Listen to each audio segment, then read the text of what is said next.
Welcome everybody. Guess who it is? It is NEUROPA. Once again with give him time to Michael. Guess, Here we are. Welcome everybody.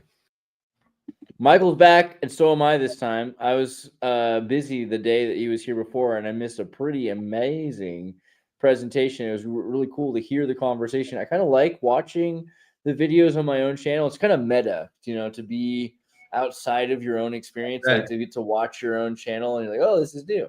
But I just wanted to be here for this one because it's amazing what you're talking about, and we're going to get into some historical stuff. So I'm just glad to have you here.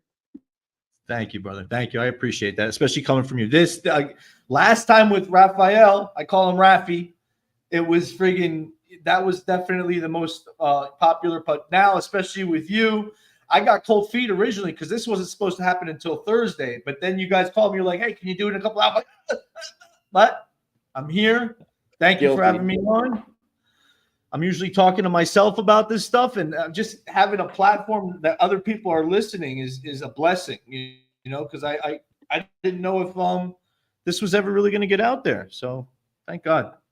Well, let me really randomly pull up this video for a second, just because you're talking to us right now from Colombia, and I kind of wanted to talk to you about Colombia because there's this castle I remember seeing when I was out there called Las Lejas, and it's this guy right here. Have you seen this thing? This is in Ipiales, Nariño, and it's, look at this guy right here. This is a beautiful, beautiful castle, and it makes you wonder, what is the deal with Colombia? But you can open from any direction. You might want to introduce your backstory, why you're in Colombia or what you're studying. Go right ahead, however you want to begin.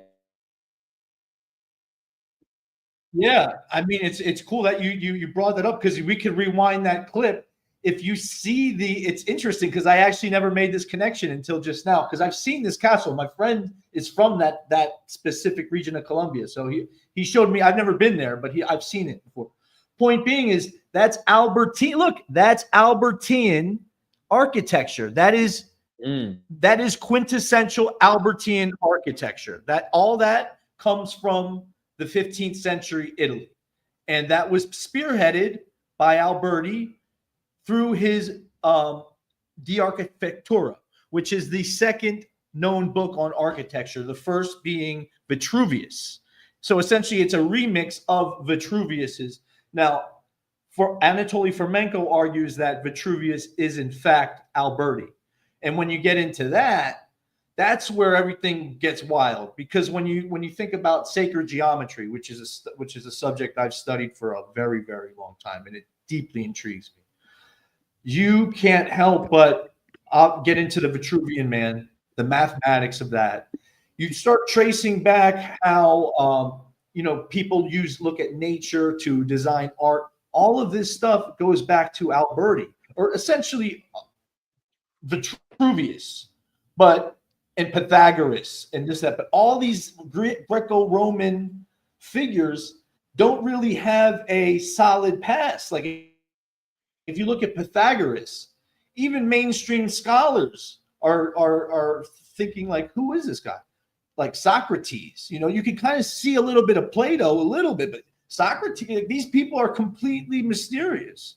You just hear about them through their students, So anyway, Totally. Alberti and sacred geometry.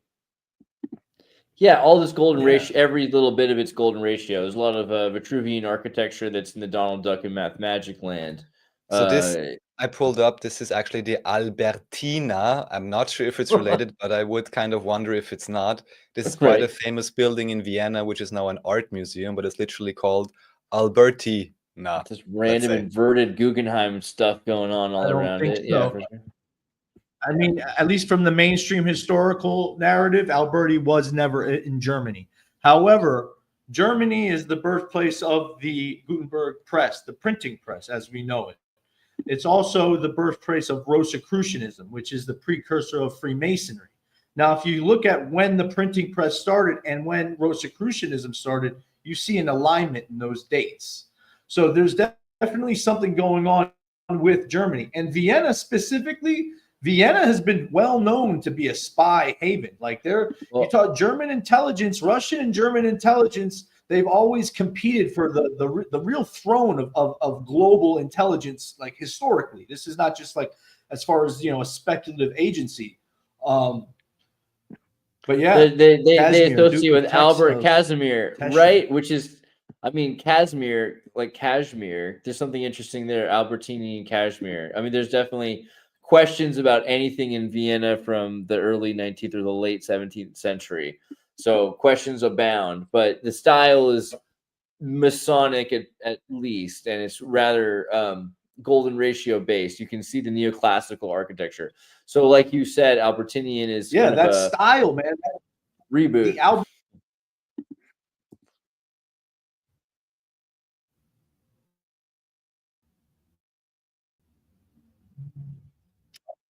Oh, I'm sorry. Right now, so maybe people watching this can't, when we pause. I'm good.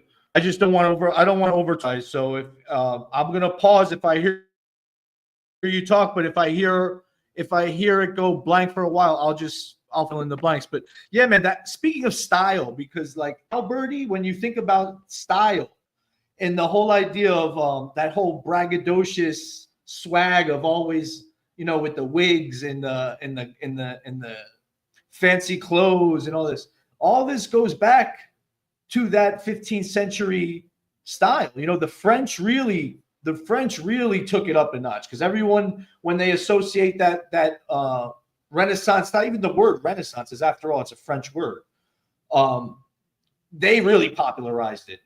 But where, if you look through where, even for example, Rome, and the history of Rome, yeah, you can say, okay, the Italians were strong. But if you look at when it was really strong, it was under German control. That's when the Germans so there's like that, and that goes back to my argument. I mean, the more north you go and the closer you get to that Black Sea region, the power projection seems to intensify historically, perpetually.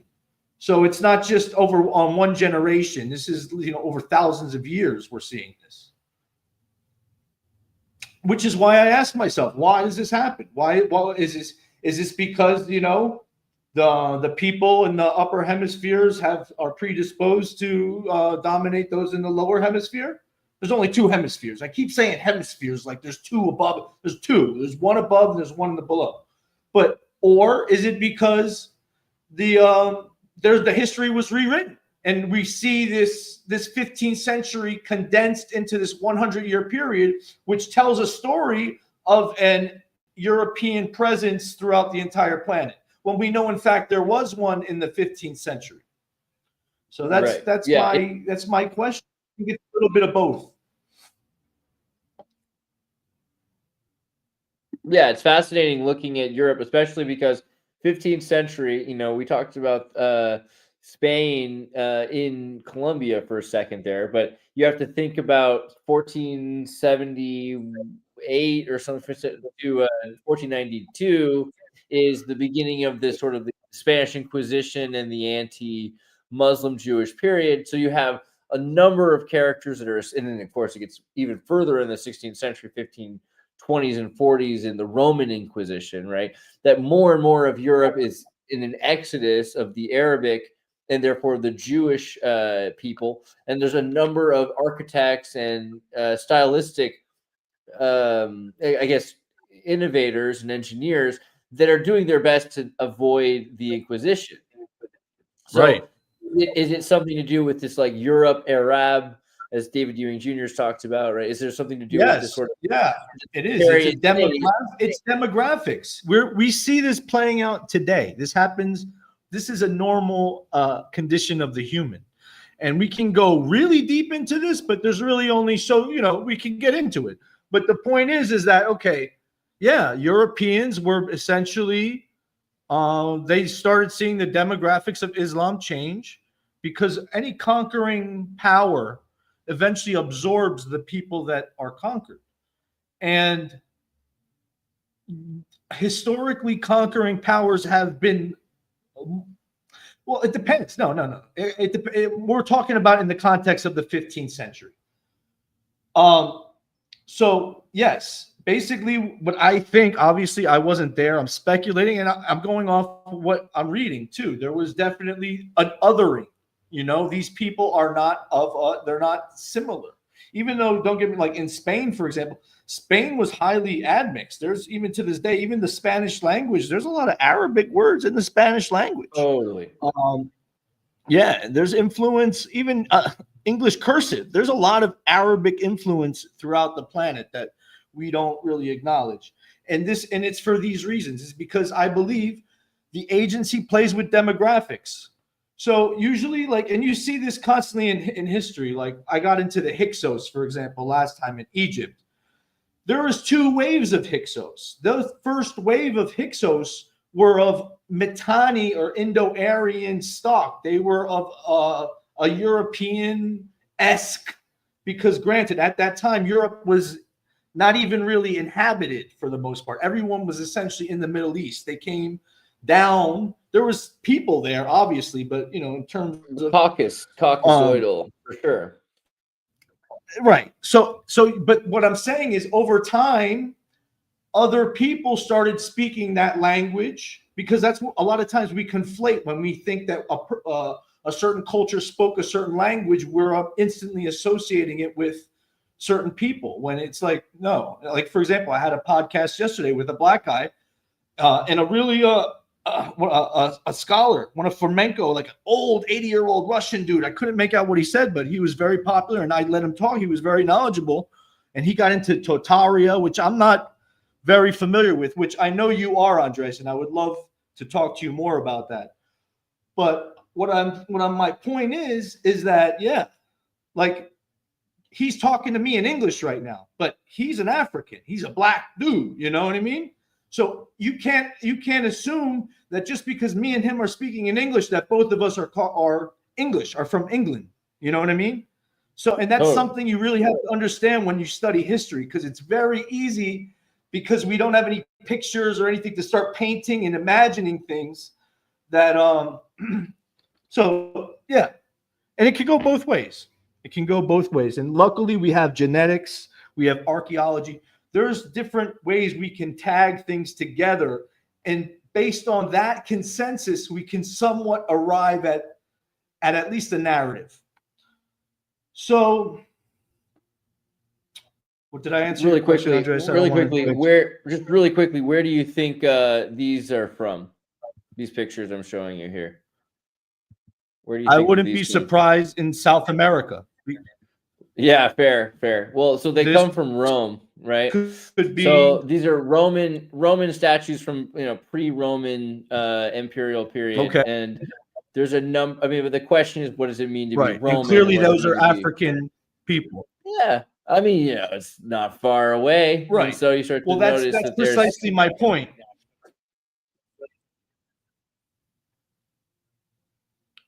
Yeah, I'm sorry, Andres. Just because I'm talking doesn't mean you should stop. My bad. But that's my point. No, for sure. When we go back to your initial, when we go back to your thing with okay, what you asked, what happened with the Europeans and the Arabs? Was there some kind of yuck factor? Yeah, the same kind of shit that we're going through right now in Europe, where we don't want Muslims there. Let's call it for what it is. For the most part, obviously, there's different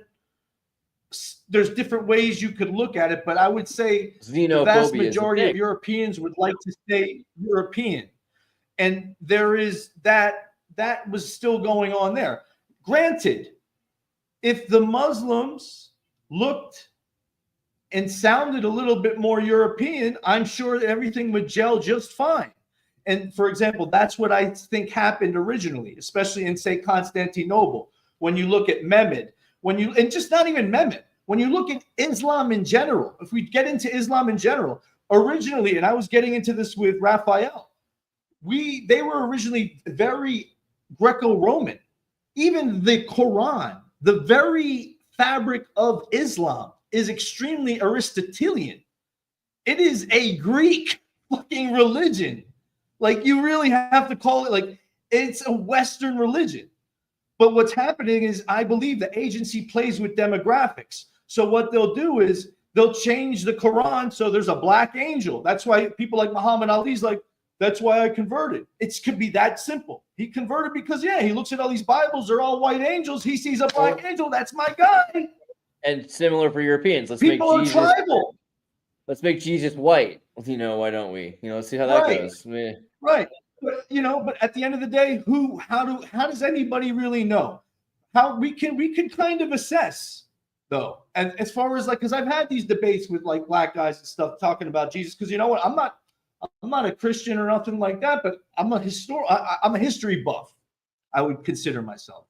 So look, was he white? Was he black? I don't know. Was he an Arab looking guy? I don't know. But you know what? There was a huge Roman presence in Israel at the time, Palestine at the time, whatever. Yeah, so occupation. The odds, and as far as the Jews are concerned that were recording the event, the person that they call Yeshua, if you look at the Talmud, he was his mother Miriam was raped by a Roman soldier named Pantera. You can look up Pantera on the Wikipedia. It's important if people don't look, because the Jews were there. They were documenting this. Whether this happened in the 1st century or the 15th century is up for grabs. I think history all happened in chronological order. It was just, like I said, condensed and folded in onto the 15th century. So my point being is, Jesus was very much Roman. Even if you look at his doctrine, he essentially invited the Romans, you know, what is to Caesar goes to Caesar. I don't know exactly what his quote was, but you can, that's why people like Jan Irvin with the Caesar's Messiah, you know, he gets into how the Christianity is essentially a subversion tool for Romans. And the question also is Pantera, was Pantera Tyrolean? Was he from, you know, perhaps was he from North Italy where the Germanic tribes were, or was he from the rest, like South Italy where they were black? Because there's a lot of question linguistically of what a Roman is at that point. They're not necessarily by blood or by nation, is different than by ethnicity. Well, yes. For example, my father's Sicilian. Okay, he is dark. My father's he has blonde hair and blue eyes, but he's dark. Like, you can see the Arab influence in him. You can, and his father is super dark, but he's got like bright eyes. So that's probably from the Norman influence. What's that scene in True Romance? Oh my God, right? The point is that, yes, there was a Islam definitely, but as far as the Romans, I don't know. I wasn't there. Is there, like, for example, the new Gladiator with Denzel Washington? When you look at the comment section, is this part of cancel culture? Or, like, you just showed me a picture. That picture looked pretty friggin' old. It looks like it was from ancient Rome. But was it? Or was it from the first time when different people that looked phenotypically different than each other actually mixed for the first time? I think before that, we were completely isolated, and because or there was patches. When I say, you know, there was probably people that knew how to seafair, primitive seafaring. I'm not talking about anything like a circumnavigation. But yeah. Andreas has to sneeze, so I'll bring in just something random. I don't want to throw you guys off, but I recently chatted about this with a friend, and we were both kind of amazed. Also because you mentioned the agency, right? And who is the most famous proponent present day of or in the past, but still most famous of the agency, is a guy by the name of Alan Dulles. I'm sure you heard of him, right? And now can anybody tell me why Al-Andalus sounds so similar to Al-Andalus? I have nothing else to say on this, but that's the question I have, because so often it seems even the names in at least more recent history or older history, they seem to be strangely intertwined in ways that I cannot possibly decipher. But as David Hume Jr. showed, also America was founded, amongst others, potentially by the Shriners and Islamic influence. And who knows, maybe they even deliberately took up strange sounding names. I wouldn't put it past them. Yeah, but that's something I recently stumbled across and was quite fascinated by. Well, if you look at, for example, they were Freemasons. We know we know for a fact that the founders were Freemasons. That's a known historical fact. Now, if you look at like I said, the progenitors of the Freemasons are the Rosicrucians out of Germany. Those Rosicrucians were studying Sufism. If you understand where their teachings, and that's all fucking Sufi stuff. Now, Sufi stuff is Kabbalistic stuff, because when you actually, like, when you look at what Kaaba, Allah, the Kaaba, Allah, Kabbalah. I don't know if that could just be a linguistic judo. I don't friggin' know if there's a connection there, but there's definitely a connection between the Karaite Jews and Islam. So yeah, there, as far as Al-Andalus, and like I said, yeah, with when the Muslims came in, that's something, the demographics, the agency, that's really one of their main tools of control, I believe. And it's not just, forget about agency. This is one of our own humanity. I think the world, the social architects of the world use demographics to domesticate, to either enrich area or that they use, and the public gets privy to it. And I think what happens is like, people get very tribal, and they want, if people would like to be around people normally that speak their language and that have their same customs. So when you saw that in Spain, it was an knee-jerk action. When people, you could say, it was racism, but racism is a, that goes in every direction. It's not like the Muslims were completely to other cultures historically. We can say, okay, but like, if when you turn around the other thing and you hold them to the same that we're holding ourselves to, it's a different party. And you have to ask yourself, why are we doing that? And for example, why do people associate Europeans to civilization, and why are they associating contemporary Muslims to degradation, when Islam was allegedly once associated with civilization at once upon a time? This, I think, is all a play. This is how they just play with people. They play with people to control them, to scare them. They call it white flight. There's a lot of words for this. But meanwhile, the Westboro Baptist Church is considered the height of civilization. It's just kind of real thing.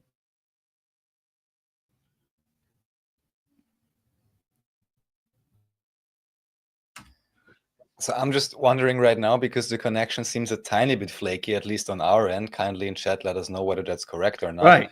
Michael, maybe just try to refresh the page. Okay, what is civilization? To my point, Michael, maybe just try to refresh the page and rejoin the studio, because that may improve the connection so we can hear you better. Because on my end, at least, it's a little bit flaky. Okay. And I'd like to make sure that it's good for the audience. This is good stuff. I like where we're going with this for sure. I like this guy. He's fun. Oh, for sure. And we had a cool conversation last week. Everyone who hasn't seen it, you can check out part 1 from last week, NEUROPA Thursday, same title, part 1. And he already mentioned some of the things, but I'm looking forward to you getting more into it, because as I said, I do not have an encyclopedic mind on mainstream history, for better or worse. Also, Oh yeah, this is and crazy. this, yes. Yeah, AI automatic dubbing is now enabled on this channel. So that means that we'll be able to, like, play our video in any language you want to listen to it in. AI is so good for me. I'm glad. Oh, you're back. Is it working? I hope so. Was it working with you guys when I left? Did it all of a sudden get? There was a little choppy? glitch, but it fades. Sometimes it fades, but it's looking good now. So don't worry about it. We'll keep going. Okay. Anyway, so yeah, that's what I think. And ultimately, you have to ask yourself, where does this come from with the agency? And I think it relates to Neanderthal genes. Basically, it's the Neanderthal, the extinct hominid within the European people that is demanding respect from the Homo sapiens that replaced them. And so, consume them. Because if you look at, I don't feature this in the book, because this is where I feature this in the expanded version. This is obvious. The PG version doesn't get into none of this. This is just stuff I talk about here, because I think this is really what's important. Because the fact of the matter is, there's a lot of correspondences to the agency and this coming out of the Stone Age. And if you start to say, okay, if we were all in the Stone Age in the 15th century, and you rewind everything into the Stone Age, Neanderthals are only about friggin' 10,000, 15,000. Even Otzi, the guy with all the tattoos that was discovered in the Italian Alps, he had a huge Neanderthal admixture, way more than anybody alive right now. And this is only like 7,000 years ago or something like that. Maybe, I don't know, maybe 10,000. I think it's 7,000 BC. But my point is that I think these Neanderthals were probably, because even to this day, there's a huge debate on what a Neanderthal is, because they want to reclassify it as Neanderthal Homo, like a Homo, basically a part of the human family, because they're having a hard time distinguishing the difference between a modern day European and a Neanderthal, But there's a lot of different studies, because then there's studies saying it looked like a fucking werewolf. It was with red eyes and shit. So super hairy. Yeah. My point is that Neanderthals definitely had a much larger brain cavity, and they were clearly much more robust. They essentially got outbred. So the demographics they are used to, they talk about a demographic change. They were outnumbered 10-1. They had these Homo sapiens who were far more, they were bipedal much longer too. So mind you, their endurance, even though the Neanderthals were much more robust and probably more broad, us Homo sapiens, because after all, that's, some of us are more admixed with Neanderthals, but after all, humanity is a result of those Homo sapiens dominating. So, but some of us have that lingering, because not everybody has that admixture. The admixture is now, obviously, since the Industrial Revolution, more and more people are having beards and they're phenotypically, but I only think that happened in the 15th century. And when you look at, you have to ask yourself these questions. Like I was saying yesterday, I'm like, wait a minute. The Bible is dated at the same time writing was first. So the creation, according to the Hebrew Bible, the creation of the world is essentially dated at the same time writing emerges in Sumeria. This is the same time that the HERT2 gene mutates and blue-eyed people emerge. Suddenly in Sumeria, you see these dolls with these blue-eyed fucking, they're being very specific about putting blue eyes in these friggin' Sumerian dolls.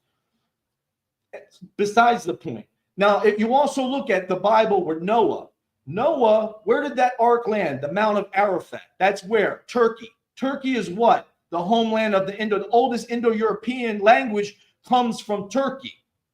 So you have to ask yourself, between all these correlations, and there's more, there's a lot of other things you can pin to this. And then the flood myth, the Black Sea. There was a huge deluge in the Black Sea region 5,000 years ago. The same friggin' time. So and if you, like we were talking about last time, Raphael, that monomyth of the flood is going into almost every culture. Boom.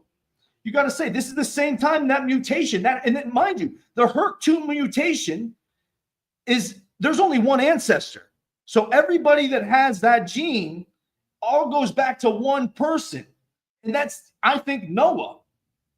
You know, that's honestly, so I think the Bible and all that shit's written, that like it's all a European story, man. And I'm not the first to say this. If you look in Genesis, there's a whole bunch of correlations with Indo-European religion in Genesis. And so it's been argued for a long time that, you know, just getting into who the Semites are, because that brings us back to language and the Arab, like for example, the original Arabs and how demographics change. So the original Semites are not like what we typically see as what we think of as Semites today. What we say, the ruling elite is constantly, they come in first and the conquered people speak their languages. And then we start thinking those conquered people are those people and we scapegoat those people. This isn't, you know, I'm not saying this to pump my fucking chest, man. I'm saying this because we're fucking killing each other out here. Seriously. Like, it's not the agency. Yeah, it's in my head, but this shit's also really happening. So we have to ask ourselves, yeah, okay, we don't have to demonize ourselves and be like, oh, if I have Neanderthal genes, I'm fucking predisposed to want to fucking I got an axe to grind against fucking black. No, man. But you have to also say to yourself, okay, why are we getting all uptight when we see a bunch of friggin' dark people around? You know what I mean? There's a reason for that. There's an evolutionary biological reason for that. And the agency, I believe, exploits us. And it goes both ways. It goes, believe me, they do it. So that's enough on that. Let's talk about flamenco in the 15th century, and let's tone down the volume a little bit. It is, no, but it's interesting. I mean, not to harp on it, but like just because it is relevant to everything we're talking about, this idea of gene flow from humanity is something that they're basically trying to tell people not to talk about. They want to completely ignore off of the table. And it's, I mean, we're simultaneously, as social ideologists are telling us to not just to ignore everything about what makes you yourself. We're finding that these differences actually bring us together as well. There are unique differences between the Homo sapien and the Neanderthal. Right. The Neanderthal is clearly similar enough to the Homo sapien that we're 5% Neanderthal to 95, that they can breed together. I mean, if you took a horse and a donkey, you're not going to get promoter sequences that can vibe. They end up having sterilization because they're unable to pass on these genes. This is really interesting about our genes that we're able to cross. We're definitely closer than we are different, but those differences should be celebrated, and it's something that we use to, So just briefly to your point, Andreas, you may briefly pull up the video. I didn't find the exact one that was shared with me. I'm over talking you, but just for a second, just because you mentioned this, and it is still true for whatever reason, that it may happen that white people get uptight around a bunch of Africans or whatever. But anyways, there recently was a disaster in Mayotte, which is a French overseas dependency in Africa. And not on that particular video, but there's a different video I saw where you can literally see Macron, and I don't know if this was staged or not, but some black woman gets up to him, or African woman, and she's like complaining about things. He's surrounded by all these people, and you can tell Macron, he's kind of, you know what, his pants, he's like walking like this, you know? So it's kind of hilarious, but yeah, it's a thing. No matter how hard I try, the only Macron video is going to pull up with him getting punched by his wife. So I'll go look for it. Right, that's the other one, yeah. That's what's all happening. I heard about that. Yeah. Oh, you sent me the link? I heard his wife's a freaking, she's got some power. Yeah. Yeah, the question is how much power she has and how big her hands really are. You know, she's connected to the Rothschild family. Ask Candace Owens about it. So I don't think you really see him being uptight in this video. You can just see that he's there. I saw some other video shared from TikTok or something where you can see him really walking uptight in between all these, you know, it looks like African village people. And Macron does not seem very comfortable. And I was joking with a friend. I was like, what is he probably thinking in that way? And I'm not gonna say the racist thing now, but just something maybe like, oh, like why the fuck are these people still belonging to us? Why do they have to come here? You know, Well, like, because I it would doesn't say look anything like France, right? Which is also I was sad, gonna, given I how was much gonna go money the they would other. have. I was going to go the exact opposite direction with it, which is funny because, like, what is the deal with Corsican Napoleon nationalizing a country? What is France really? I mean, it's a concoction of a bunch of different nations and tribes that are pushed together. So, of course, Afro-Frankish is the solution to tribalism, is to kind of force everyone to be French, right? To force France to be Yeah. French is no different, to be Frankish, is no different than forcing Africans to be French. I mean, this is really their idea of solidarity through linguistics and culture. And, you know, that's why they talk about Afro-Asia, was it Eurafrica? Eurafrica, the idea of European Africa through French culture. I mean, it's funny because people say, "Oh, how can they make Africans French?" But how the hell did they get France to be French? It wasn't very French 400 years ago. They barely started speaking French until recently. More people spoke French in Germany, right? So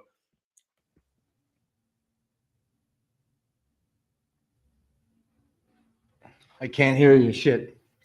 Lag. I'll just pop in. It's all right. Yeah, no, I mean, exactly. The Franks, when you think about Charlemagne and understanding who the Normans were, because the Normans, it's wild what they managed to do in the 16th, 17th, and 18th. You know, when their spread is their impact. When they came on the scene, it's like they just cleared house, and eventually that's where you see the English noble line come from. That's where you see the king and queen of Britain. And so there's even to this day, this is why I get worried about France, because I think France is being primed right now to be the next workhorse for the agency. If something happens to the United States, which I don't see it happening anytime soon, but France, for example, France is number 2 when it comes to, if you really think about the world police, if you really study armies and military might and force projection. Foreign Legion. It used to be Germany, and it used to be, you know, West Europe, but the Nazis completely neutered that whole area, or they obviously as a result of their failure. Now France is really the only bastion of power projection. They are, so that's why they're catering to other people, because they need friends. They're going to need, if they want to be the, you know, because you're united. But this is the problem with France.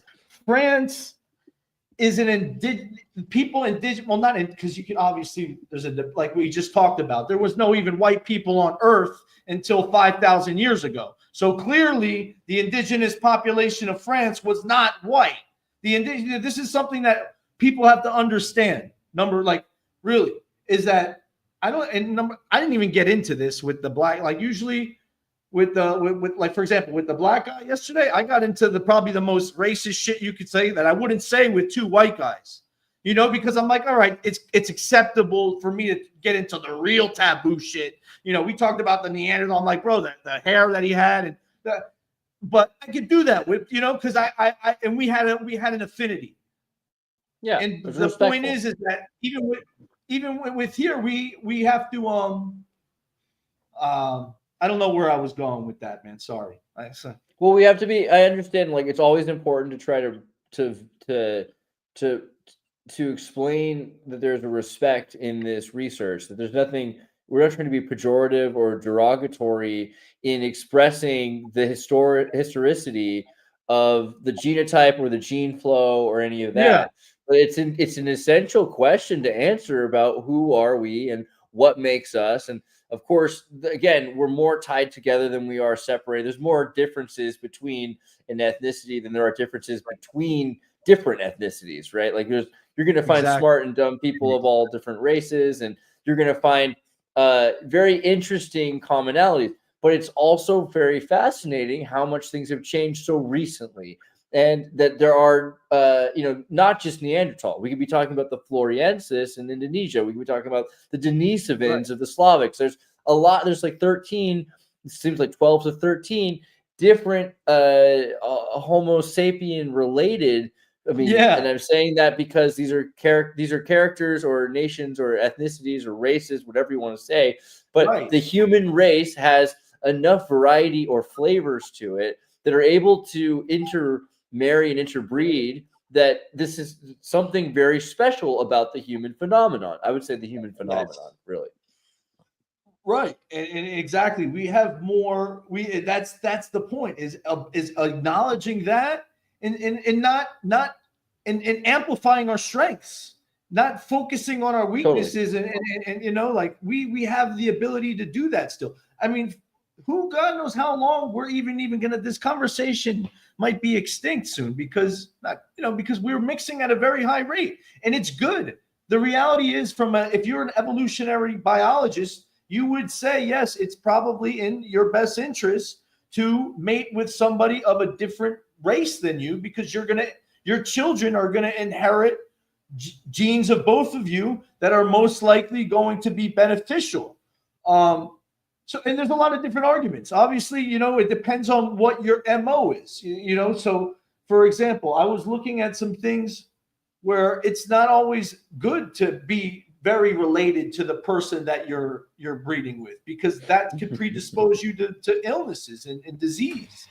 I was just trying to factor out what you said, because I believe there, at least in propaganda, there's different views on whether you have genetic strength by intermixing apparently different races or skin colors. But exactly to your point, I believe it is quite well researched that being too related for too long certainly is not good.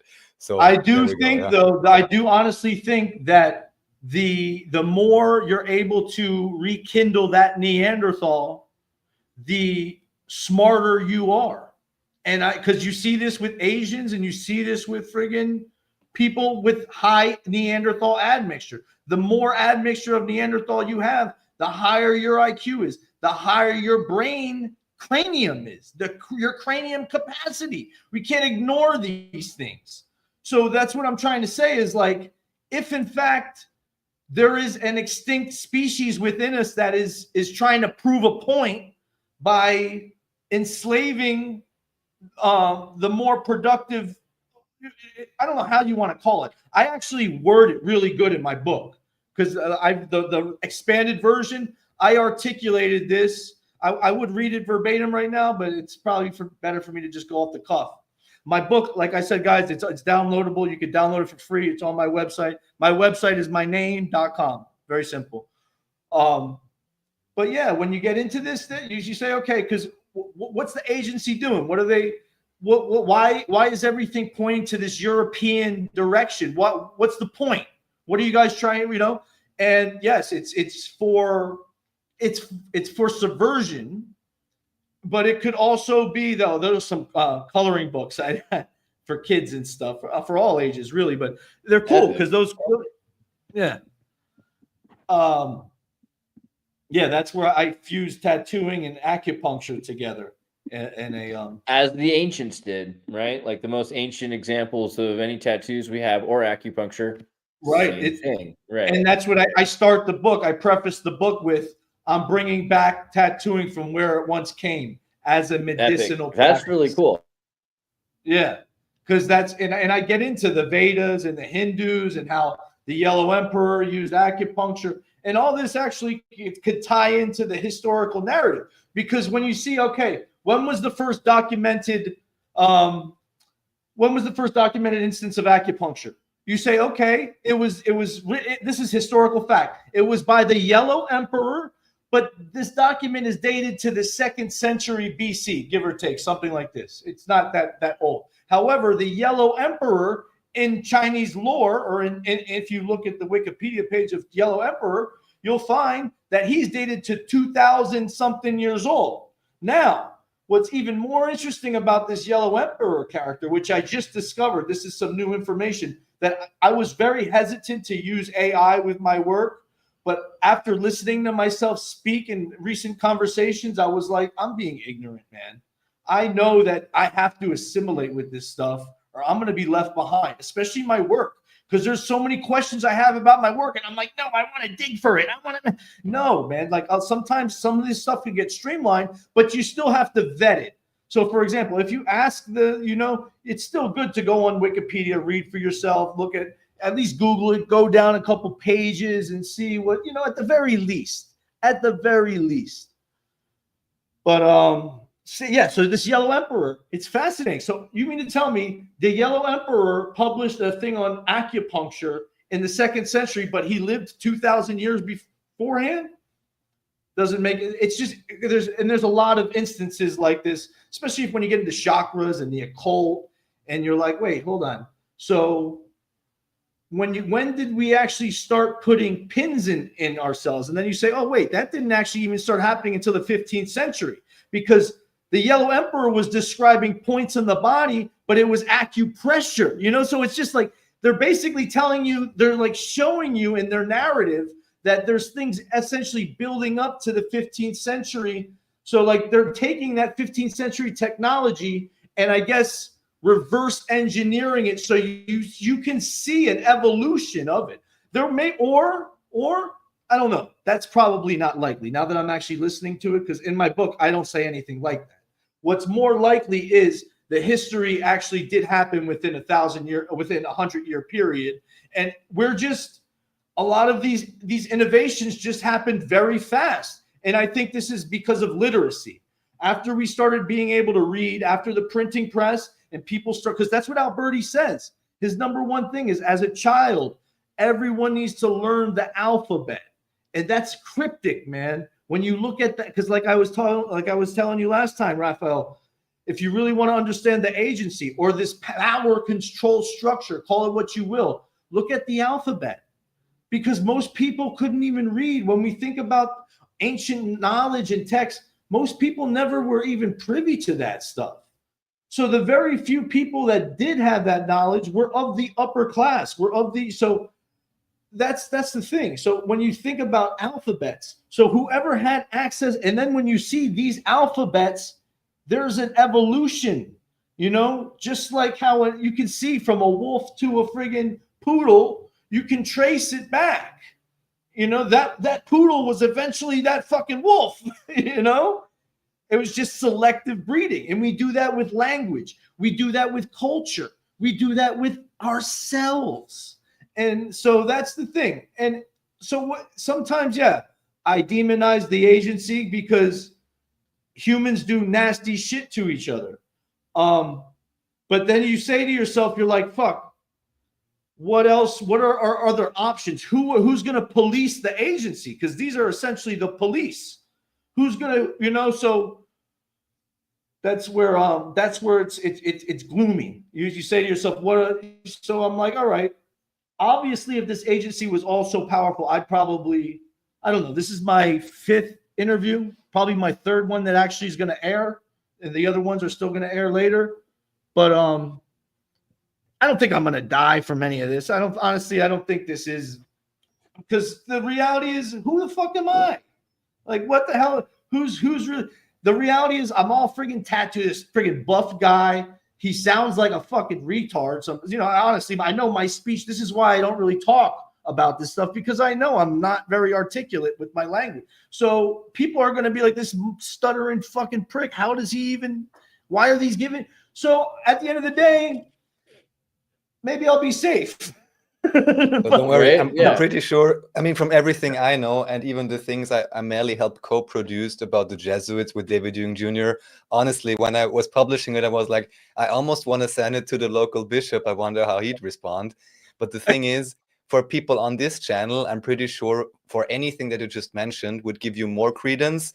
However, most likely you're not going to be airing on CNN or Fox News anytime soon. But I'm not sure if that's the target audience anyways. So from that point of view, I think we're good. True. It's cool with your audience, because it's acknowledging everything and seeing what's going on. Yeah, like, so this way we could be aware. We can see how how people weaponize nationalism. Call it the agency, call it what you want. That shit gets weaponized to what do they say?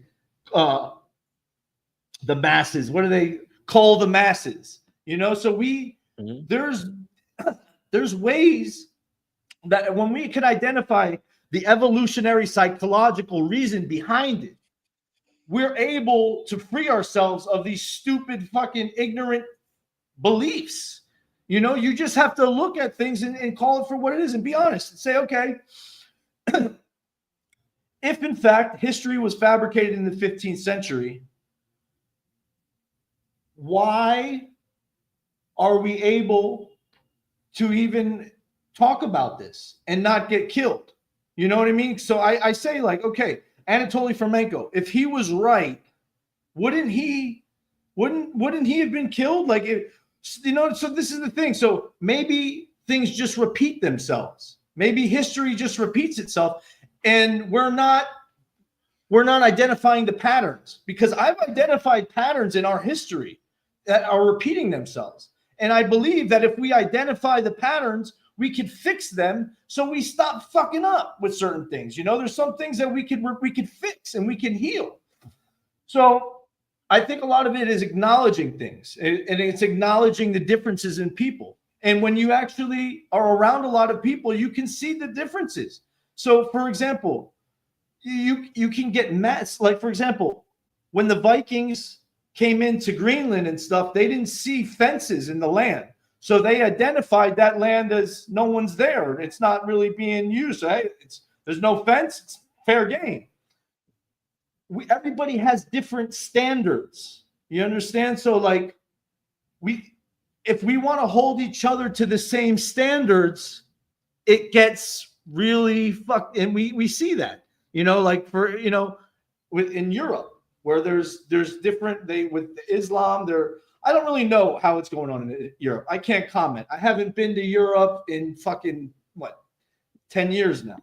I lived there probably for like 6 or 7 years of my life in different spots, but you know, I can't really comment. I watch the news and I say, oh yeah, Islam is taking over Europe and the demographic change. This is what I get worried about with Europe, is when they start behaving like the United States, because the United States, I think, is a product of the agency. It understands demographic changes. White people are not indigenous to the United States. So their whole behavior on being a colonialist, an imperialist power is much different, because we're the United States, the psychological, the psyop of the United States is much different than France. Doesn't have the luxury to bring in a bunch of people in the middle of Europe and expect there not to be a huge demographic change.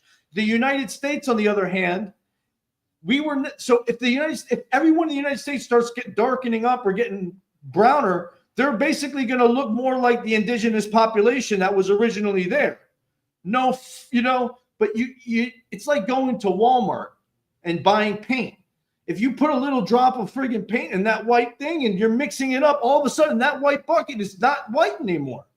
And there's nothing, I'm not saying that there's anything, but people have a knee-jerk reaction to that. And like I said, this goes back to our ancestral environment. We have to look at our ancestral environments, because we can't trust the written history. We have to literally go back to the cave. We have to go back to the times before glasses. Like, that's why I'm always taking off my glasses, because I know they're bad for me. Even though I know I see better with them, I know I'm strengthening my eyes when I don't have them on. And right now the sun's coming down, so I want to make sure I get that natural sunlight. So I'm resetting my circadian rhythm. You know, I can get into a whole health kick with you guys, but the point being is that we don't want to deviate from our ancestral environment, and we have to understand it. We have to understand that is something that is real. You know, but that my internet's a little glitchy. Sorry. The human species, anatomically modern people, Africans, like black people, they've been around for 300,000 years. 300,000 years. White people like us right now, we're all of about 5,000 years old. or at least for there was Neanderthals with light skin and this and that. But if you talk about, so not only that, we've only been writing for 2,000 years, 3,000 years, excuse me. What's the first alphabets? We've only been really, So how do we know that history hasn't been fabricated for a couple thousand years? What makes us so certain? If you think about how long we've been anatomically human. You catch my drift? Because I think there's some lag right now. Yeah, no, totally. Of course. So the one question is, with the whole big topic of evolution, I don't know how good the science really is in determining how long humans or certain variants of humans actually have been on this planet. I wouldn't want to make a strong positive statement on that because I don't know if the science is settled enough. And the other thing to consider, as you somewhat also pointed out, even when you would say now, oh, maybe we've been writing for, let's say, 1, 2, or 3,000 years, maybe. But even if, was this just something that was for the very, very privileged Starford civilized people, as we discussed last time briefly? And this is always something I think is so important to remember, because then quickly we think oh, this means everyone was writing and speaking and reading and so on, but that's not what it means at all. And then we consider there's maybe only a small group, let's say a few thousand, 100,000s, that actually were privileged. Well, how much more easier is it then to fabricate anything before you actually put the books or whatever family histories you have into the modern day printing press so everybody can read it? So there's a huge bottleneck there as well, at least in my understanding. And that's always, of course, almost impossible to factor in. We can only, at least so far, I can only speculate. Yeah. And that's the thing. How do we know when how many times has the historical narrative been reset? So we know the printing press, okay, but all right, let's just say that there was a history before that. And maybe the plague, when the Black Death came, it killed the vast majority of the population. So all remnants of that history after a couple hundred is fairly lost, or it's been people built over buildings, who knows? So if that happened, what's the history before? So are those clay tablets fabricated? And if they're not,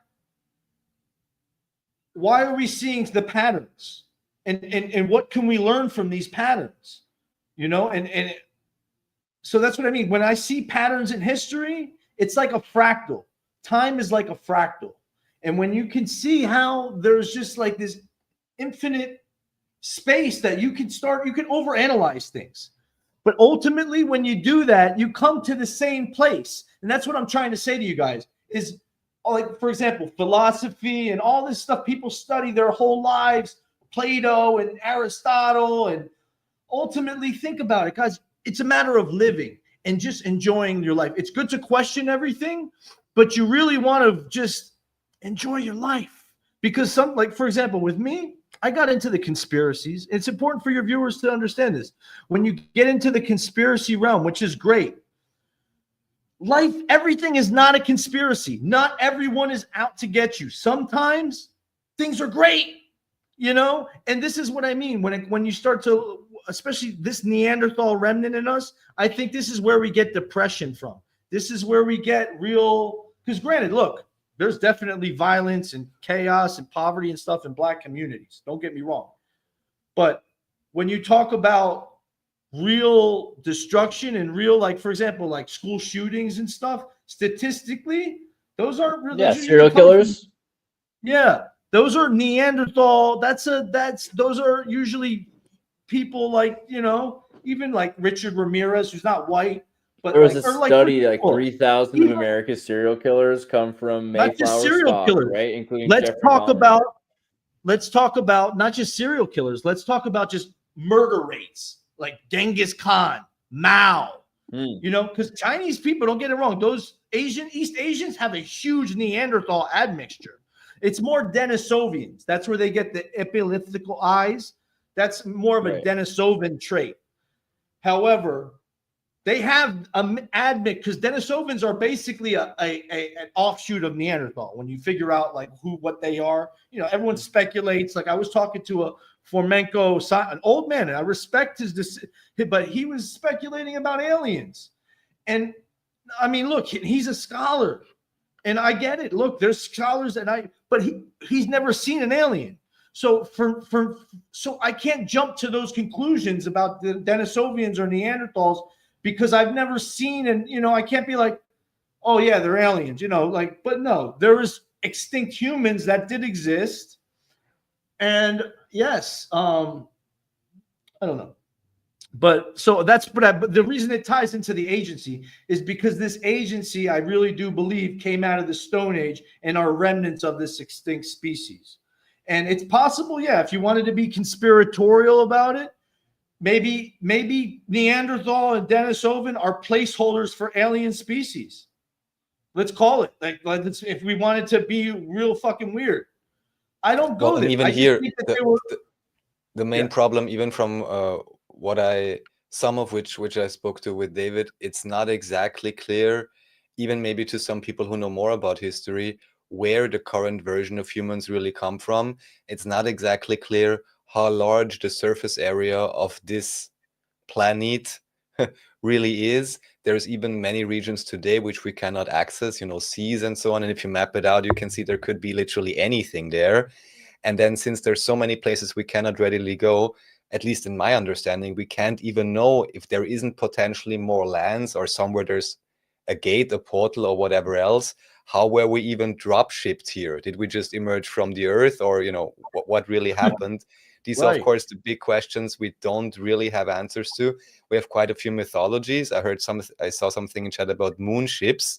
I'm not sure if that's a real thing or not for Asian people potentially. But that's what the Koreans believe, right? These are the Koreans believe that they were dropped off by moon ships, right? I mean, I think Spaniards have a story about that. Yeah, 98% of the species that ever existed on Earth are extinct. Like, factor that in for a minute. And we're constantly, what is it like? I'm not exactly the percentage, but I know it's high, of species that currently exist have been unidentified. It's high. So we, like you said, we haven't even scratched the surface. There's parts of this ocean that's never even been explored. And yeah, that gives room for the imagination. Great. But if you really want to invest your brain power, I would keep it at a very rational level and try to not be as skeptical as possible until if I have evidence that changes my mind, I'm changing my mind. Believe you me. However, it's much easier to reduce things to first principles and kind of, because right now we vary so much in IQ that it's completely feasible that people far more technologically advanced than another people can come and do a false flag alien operation. Who's to say that's not going to happen now? Maybe that's the next play, and we're about to get invaded, and some of us are going to already know that this is just advanced people. I think all these when people ask me about UFOs, I think these are military. This is military tech. You know what I mean? Like, what makes us think it's not? Like, seriously. But yeah, I mean, it's always good to stay open-minded. I don't want to be ignorant and be like, oh, it's definitely humans. But I think humans, we have a lot of different species within us, and they're extinct species that we know of. It's not like we have to speculate. And we know that their brain sizes were larger. And we know about fire. We know that there's been advanced technologies. And basically, there's been parts of the world that didn't get these technologies for tens of thousands of years after. If you talk about fire, if you talk about stone tools, there's parts of the earth that had stone tools, and it took millions of years before other parts of the world had, according to the mainstream historical narrative. But when you start folding all these things and compressing time, because it really helps you, it's actually a good exercise in learning about history. Because even if you think about math, if you and I'm not a mathematician or nothing like that, But when I'm trying to study sacred geometry, you kind of want to fold all that stuff in and compress it so you're able to digest it. And that's you apply that same methodology to history, and you can get in a lot of information with a relatively short expense, I guess you could say. Yeah, totally. There's all this, holographic, cryptographic history, which is, I guess, also the point of your book to some extent. So this is maybe where it all ties back in. And please repeat what you had said about this cryptography connection and the birth dates of Alberti and how they connect, because Andreas can pull it up again. Maybe he has some more insight on that. Oh yeah, it would be really cool to pull up Alberti, Pachacuti. You mean Alberti, Pachacuti, and Nezahualcóyotl and the cryptography? Yeah, because that's a big thing, and it's interesting when I ran this through Gemini, because I just got Gemini Pro, so and it's wild the stuff you could do with this thing. But it's like, wow, you identified a very interesting, like you could see the response of the AI was like, holy cow. Yeah, the AI has been known to pep talk people, especially recently, but still the correlation is there. But please continue. It's there. Just to let you know that they like AI recently likes to get, how do you call it? Not slimy, but likes to pep talk people. I've just been getting excited. Ever since our interview, in the interview before that, I got 3 emails from people and I'm just like, this is great. Someone, so I'm pepped up. I'm excited, I'm like, because like I said, this is just stuff that, but at the end of the day, there's also a reason why I kind of kept this stuff to myself, because even when I talk, you can hear I'm not very comfortable with a lot of the subject matter. There's reasons why you really don't want to cover it. There's reasons why the mainstream doesn't cover this, because you kind of have to be smart like us, and we're open-minded, we're gentlemen, we're obviously none of us are racist or anything like that, so we can have these conversations in a good light, but they can be weaponized. You have to understand, because people can pick and choose what they want to get from this information and use it against people. And so that's why this information is and I understand that, and this is kind of why I stop. But it's important that we do approach these things from a good place, from with good intentions, and say, okay, who the fuck are these people taking advantage of us and controlling us? Why are they controlling us for the better of humanity? Am I just being pessimistic, or is there a devious? And I think it's both. I think it's an old agency, and I think the longer you've been around and the more successful you are, you're gonna make. And when you make mistakes, everybody feels it. Like a lot of people, they'll demonize robber barons or like really rich people throughout history, like Elon Musk right now in the United States. He's getting it from all ends. You know what I mean? Because this is one of the richest, if not the richest man in the world right now. And only on paper. He's just a spokesperson, but yes. Mm-hmm. That makes sense. But he so when he makes a mistake, and he does, there's times when it's impactful. It's impactful. So I think this same idea applies to the agency. So when every generation, whoever's in charge, similar to the United States, like it depends on who's in charge. You can have leadership, and that's why you have people that usurp control. And sometimes we associate the usurpers with the bad guys. But if you're usurping control from a tyrant or something, it's not good. I'm podcasting, huh? So, so you know what I mean? So to your point, so from what was relayed to me, it may well be that there is, for lack of a better term, something akin to an old world elite that still today may be calling the shots, but not officially, because at the very least, ever since the advent of TV and print media and so on, they were intelligent enough. Long time ago, I read a book about social sciences, which showed you the different classes, lower class, middle class, upper class. And then you have a class called top out of sight. And ever since I read that, I was like, well, this totally makes sense. Of course, if I really have true power and agency, I will not put my face on any newspaper. That would be completely insane. However, it may well be that this old world power group is actually split within themselves between two factions. And this is now only my interpretation of it, but one faction would be akin to, let's say, smart city, chip everyone, cameras everywhere, and so on. And this would put the locus of control externalized into technology, right? And the other side of it, as I brought up last time with the book from the internal predictor of the USSR, Yes. biblical dealer wheelers versus that was wild. I looked at that PDF. That's mind blowing, Exactly. man. That looks So like there it is- came straight from the agency. Yeah, right. And even the name, internal predictor of the Right? USSR, I'm like, what is this even? Who calls themselves like that? But they lined it out in a quite interesting way and said, one way is this externalized. I mean, that's not what they said. That's my interpretation. The externalized locus of control with technology, or you have it internalized, ideally through consciousness, or as it happens presently, through some kind of a God state where people have the control internalized because they are so fearful of a God. Whether that's a true thing or not, socially, potentially doesn't even matter that much, because what you need is some type of order. And you hear this from someone who is the most, vocal critic of all types of regulations and so on. But still, obviously, you need some type of social order. And if it is not internalized, well, it has to be external. So somewhere it has to happen. And the question is where, and where humans decide to go individually within cultures and collectively as to what future we may have, whether we will be totally enslaved because nobody, how should I say, can keep their S together, right?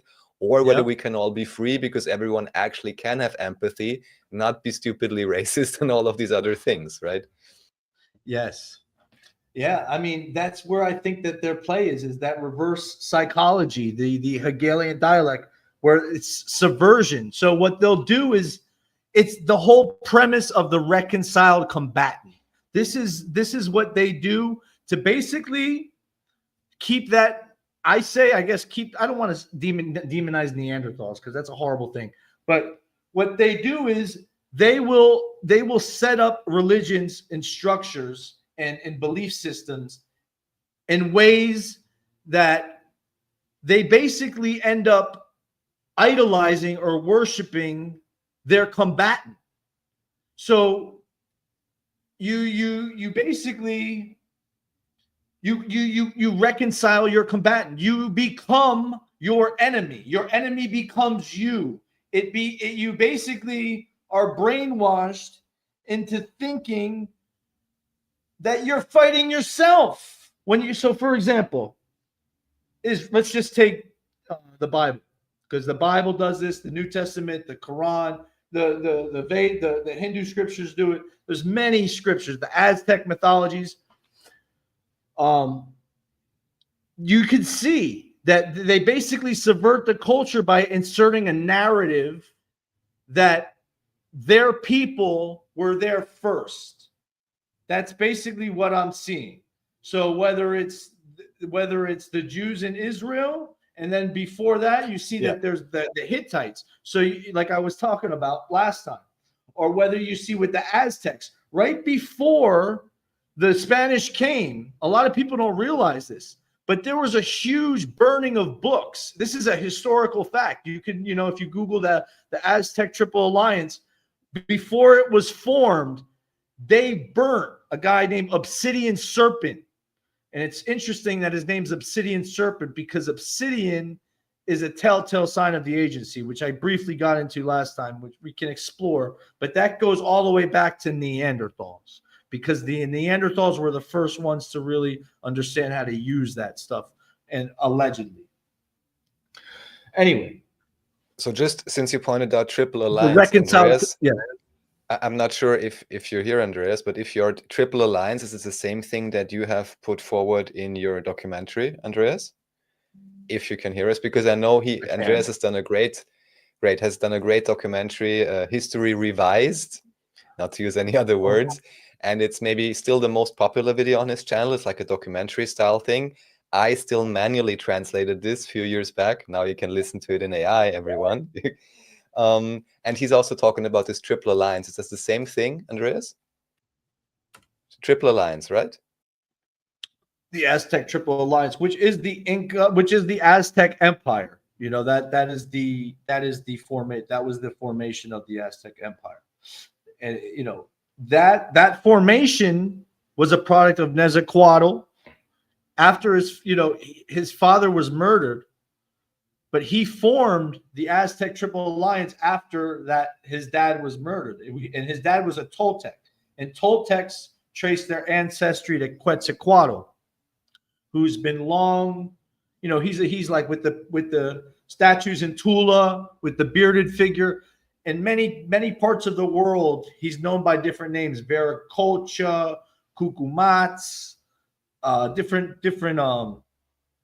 But you could see this Quetzalcoatl figure, and then you ask yourself, who are the Toltecs? The Toltecs is another word for artisan. And what's an artisan? It's a humanist. It's a Renaissance. It's an artisan. It's someone that's into the arts and music and all this. And this is interesting because when you guys were just on the Nezahualcóyotl character, look at pull him up now. Pull up Alberti. Look at the dates that they died. Look at the dates they were born, and look at their hobbies. Look at their hobbies. And look at what they're known for. Look at their contributions. Then superimpose that over Pachacuti. Pachacuti, who is the founder of the Inca Empire, which happened to have started at the same time as the Aztecs. So the Aztec and Inca Empire simultaneously emerged after Quetzalcoatl's father died. Nezahualcóyotl father died, was murdered by the Mexica. So I speculate that Nezahualcóyotl went to Peru, started the Inca Empire with some of his guards, which was part of this agency, who had this intelligence. Because if you see, there's a transfer of knowledge from Mexico to Peru at that time. And that's where all of a sudden the Inca Empire comes out of. And this all happened within Alberti's lifetime, when Alberti was about 24, 25 years old. Now, I think after he started that Inca Empire, he went to the United States because, mind you, he was born in Mesoamerica. Then he went to the Andean America, Peru, started that, and then he eventually went to the United States. Not the United States, excuse me. He went to Italy. From Italy, that's where the Renaissance emerged, because he took all this knowledge. They work together. This agency, this is where a huge plot starts to emerge, where you see Mehmet the Conqueror, you see John Hunyadi, you see Vlad the Impaler. All these people are involved with the Crusades and the fall of Constantinople. Pope Nicholas V, who's Alberti's chief patron. This is the guy that was all about the Crusades. This is the guy that started the Atlantic slave trade. This is the guy that built the Vatican, that started the Vatican Library, which to this day is the biggest library in the world. Okay? These are the people that fabricated history in the 15th century. Even if they didn't fabricate the whole thing, there's no doubt about it that there's some serious stuff that went down there, and we don't really know what's real and what's fake. Honestly. Because there's a very high probability that this Vitruvius character was in fact Alberti. And Alberti, when you look at the Voynich manuscript, because the Voynich manuscript really puts everything into perspective with Pachacuti and Nezahualcóyotl, because I know I'm jumping around a lot. But while you had those pages up, it's important to understand the Voynich manuscript. Because if you look at the Voynich manuscript, if you press Control F on your thing, you could type in Nahuatl, which is N-A-H, and from there you'll probably see the language. The language of the script resembles that of Nezahualcóyot's main language. And there's acetite in the paint that is of Mexican origin. However, the vellum is dated to Italy. And there's other things that they could place it to Renaissance Italy. At the same time and place, Alberti published another manuscript. So there's a lot of things that are putting Alberti into this manuscript that are tagging him. And it's Pachacuti, because Pachacuti, understand, he invented quipu, which is a form of cryptology, the only form of cryptology in Andean or South America. You know, Nezahualcóyotl introduced some, but not like, so there's some serious connections here.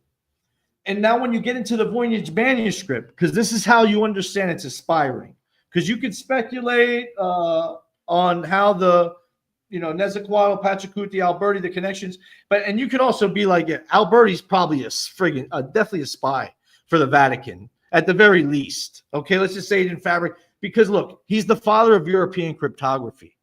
Cryptography is the foundation of intelligence, you know. So when you start looking into modern day intelligence, you know, like we were talking about this last time, Raphael, with the Five Eyes spy ring, you know, and I don't want to, you know, harp on that too much, because that's just an extension.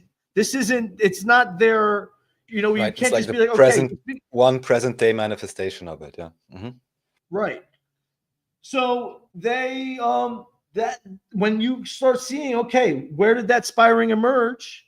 And not just the spy ring, you look at Wild Bill Donovan with the CIA. First of all, I didn't bring this up last time, but the Voynich manuscript, where was it stored? Where is it stored now? Yale. Where did the CIA come from? Skull and Bones, which is a secret society within where? Yale. And the Skull and Bones there's a lot of politicians that come out of Skull and Bones. It's like a factory for Skull and Bones. One of the best things I recently heard about this, just to let you know, I showed this to Andreas already. I didn't come up with it, but it is interesting. What do you notice with the skull? Could it potentially be that this is half male, half female skull? And this goes to the point of what even you talked about earlier, the wife of Macron, which today even Candace Owens is going on about, that should properly be called his husband. You know, that's not my battlefield, but still, I do find it curious, because there is something with this whole, you know, hermaphrodite, imperial eunuch thing and all of that. I can't properly explain all of it, but I just wanted to point that out. I find that very interesting, because I always wondered, why does this kind of look non-symmetrical? Well, that could be an explanation. Possibly. As only one part of the whole thing. Mm-hmm. And of course, but, I mean, how being crypto, you know, some people talk about crypto Jews, but couldn't people be like, oh, I'm a crypto male, I'm a crypto female, right? I'm presenting as something else. You have to be able to decode it in order to know more about what's really going on. Yeah, no, I mean, but I mean, making this connection though with intelligence, with the Skull and Bones, because it's ironic, the CIA. The beginnings of the CIA, the foundations of the CIA is from the Skull and Bones, and not just Skull and Bones. Yale in that time period was a major recruitment area.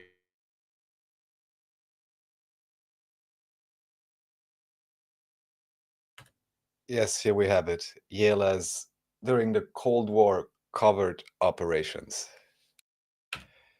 And now I'm not exactly sure what happened, whether everyone dropped.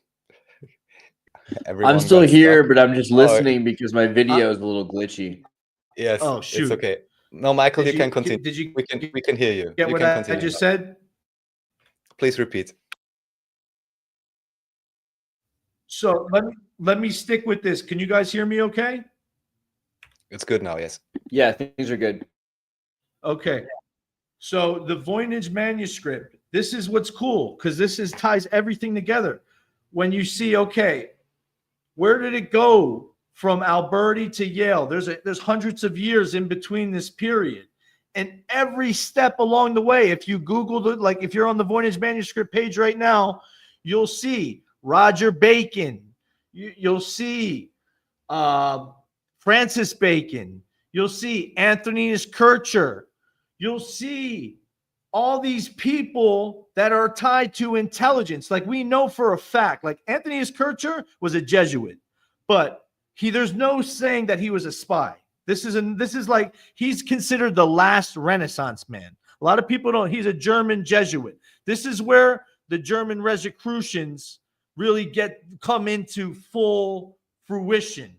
It's it's interesting. Kircher ties a lot of stuff together, because this was one of he is like, when you talk about real Renaissance men, he was a powerhouse for intelligence, man. Like, you think about, okay, he took Alberti's information on optics. This is where we actually get the camera from, like the modern day camera, his work on the camera obscura. But that also has roots in Alberti, which, like I said, you can go back to Al-Kindi. But if you look at Al-Kindi and his page, you see a phantom reflection. All these guys studied the same exact stuff. It's like there was a handbook, okay? But it's not until you get into the 16th and 17th century that you see that they emerge as spies. Like, they're actually historically vetted spies. You know what I mean? Like, right now, but Kircher was the last one that was, I guess, sealed, like completely classified to history. It doesn't look like I am probably the first person, but you can see it, and you can see it through the Voynich manuscript. And you don't just see it through the Voynich manuscript. You know else where you see it? You see it in the Yellow Emperor, like we talked about earlier. The Yellow Emperor he said that the Yellow Emperor was a Hyksos pharaoh, was a Canaanite. You know, because he made those same things. The original ores and the original technology that came into China was that of Hyksos stuff. And then these are Chinese diplomats are saying this stuff. There's major people in China that have said this. This is not just coming out of nowhere. This Yellow Emperor, and you know what's interesting? Look up the Scorpion King from Egypt, because there's so many fucking correspondences with these dudes. The Scorpion King, especially if you look at the mace head of the Scorpion King and the mace head. Google Scorpion King, Yellow Emperor mace head. Maybe there's something on it, but you can definitely use AI, because that's what I did today, because this is new information that I'm just revealing right now, that you can literally, you'll blow your fucking mind. That's when you're like, hold on. And then Kircher used the Yellow Emperor's astronomical, like he was all about this stuff, man. And he was the one that was trying to decrypt the Voynich manuscript. I think he decrypted it, and I think there's levels to it. I think he got to a certain level where he became an agent, or something to that. He was definitely an agent. And then later you see Francis Bacon pick up on his material. Now, Francis Bacon, this is where, he was in charge of all the postal service. He was intercepting mail from all over Britain for the Queen. So if you look at how that later manifested into listening to people's phone calls and tapping, because that later, and then now the internet, Five Eyes watching everything and everything, it's all the same. It's all based on optics. It's all based on Alberti's espionage intelligence, and even though Alberti's never labeled a spy, that's the thing. You just see like all these little breadcrumbs that he leaves behind. Like I can friggin', he says how he could throw things at far, like being able to launch projectiles is a very valuable trade before handguns. In the 15, if you think about before we were having that ability, because actually that's another thing that they attribute to the success of Homo sapiens, is the ability to launch rocks at better rates than, because allegedly Neanderthals were built in ways where you don't want to get close to them. But if you're at a distance, they weren't able to throw, I guess, this to the same way that we are. But we also have to acknowledge that in us, and make peace with it. It's like it's basically the shadow. Carl Jung describes it. I'm really into Jung. If you notice, I'm always getting into this because he's very therapeutic to people. I encourage him. But the shadow. It's basically, he acknowledges people to shake hands with that dark side in you. And I really do think that it's not necessarily, I don't, like I said, I've made peace with mine, and it's important to do that, and love yourself, love yourself, whoever you are, black, white, brown, whatever. Acknowledge your differences and work with them, and understand your weaknesses if in fact you have them, and don't pretend like you don't. That's the Dunning-Kruger effect, where you'll notice people that think that they're super, athletic or super smart. Usually that falls apart, upon further inspection. Anyway, It does indeed. So here I just brought up the most basic table of correlations from Perplexity. But even here, only if you register, you can do deeper searches. Like you said, there's many different AI models that can be quite useful if you know how to vet the information yourself afterwards in pulling together different streams and different strings. So this is more like a surface level thing. It says here, Chinese Yellow Emperor indirectly linked through culture studies of Chinese culture, Francis Bacon, intellectual milieu overlapping with culture, the Egyptian Scorpion King, Egyptian culture studied by Kircher himself studied hieroglyphs, China, and actually look it up. cryptography. I could look this up right now. I'm being lazy. Let me. Yeah. So I'm curious, even though you're apparently almost in the third world, Andreas, though technically you should have a supreme internet connection in the most technologically advanced country of Germany. Is there anything, isn't it? Yeah, I'm just lucky because I think I'm close to some backbone or whatever. So I was thinking about privilege. Alberta, and we're talking about Albertini, and like just the idea that Alberta is such a close thing to Albertini, and I wondered maybe I know that Canada is named after the Princess Caroline Alberta, like the daughter of Queen Victoria, but it made me think just it's kind of interesting that that's synced there with Alberta and Albertini. Yeah, I mean, I think actually too often it's really inside the name, and people just dismiss it that it's literally within the name, the connections. Albert, the bear. We just think, oh, it's just the same thing, or it's just another name. They ran out of names, but no, oftentimes there's a correlation. Please go on, Michael. Guys, I'm going to read this from my book because this is cool about the Chinese. So anyway, I learned the historical connection between the Chinese civilization and ancient Egypt from Sun Weidong. Sun Weidong, he's a prominent Chinese diplomat since November 2022. He has been the Vice Minister of Foreign Affairs from China. So he is the one that made this connection with the Hyksos and Chinese civilization. So don't think this isn't coming from me. Everything that I say comes from Wikipedia. So I'm not, at least in terms of this work. All this work came from Wikipedia. There's updates now that, yes, now some of the updates, I am using AI as of yesterday. So there is information, like, for example, this information right here. The Yellow Emperor was rumored to have turned into a dragon and flew up to heaven. Now, that's interesting when you look into Quetzalcoatl, the feathered serpent, and a bunch of other things related to the agency. And for example, Egypt, Apepe, when you look at the alphabet and where math comes from, it comes from this one Hyksos pharaoh. Anyway, but let me stay on this.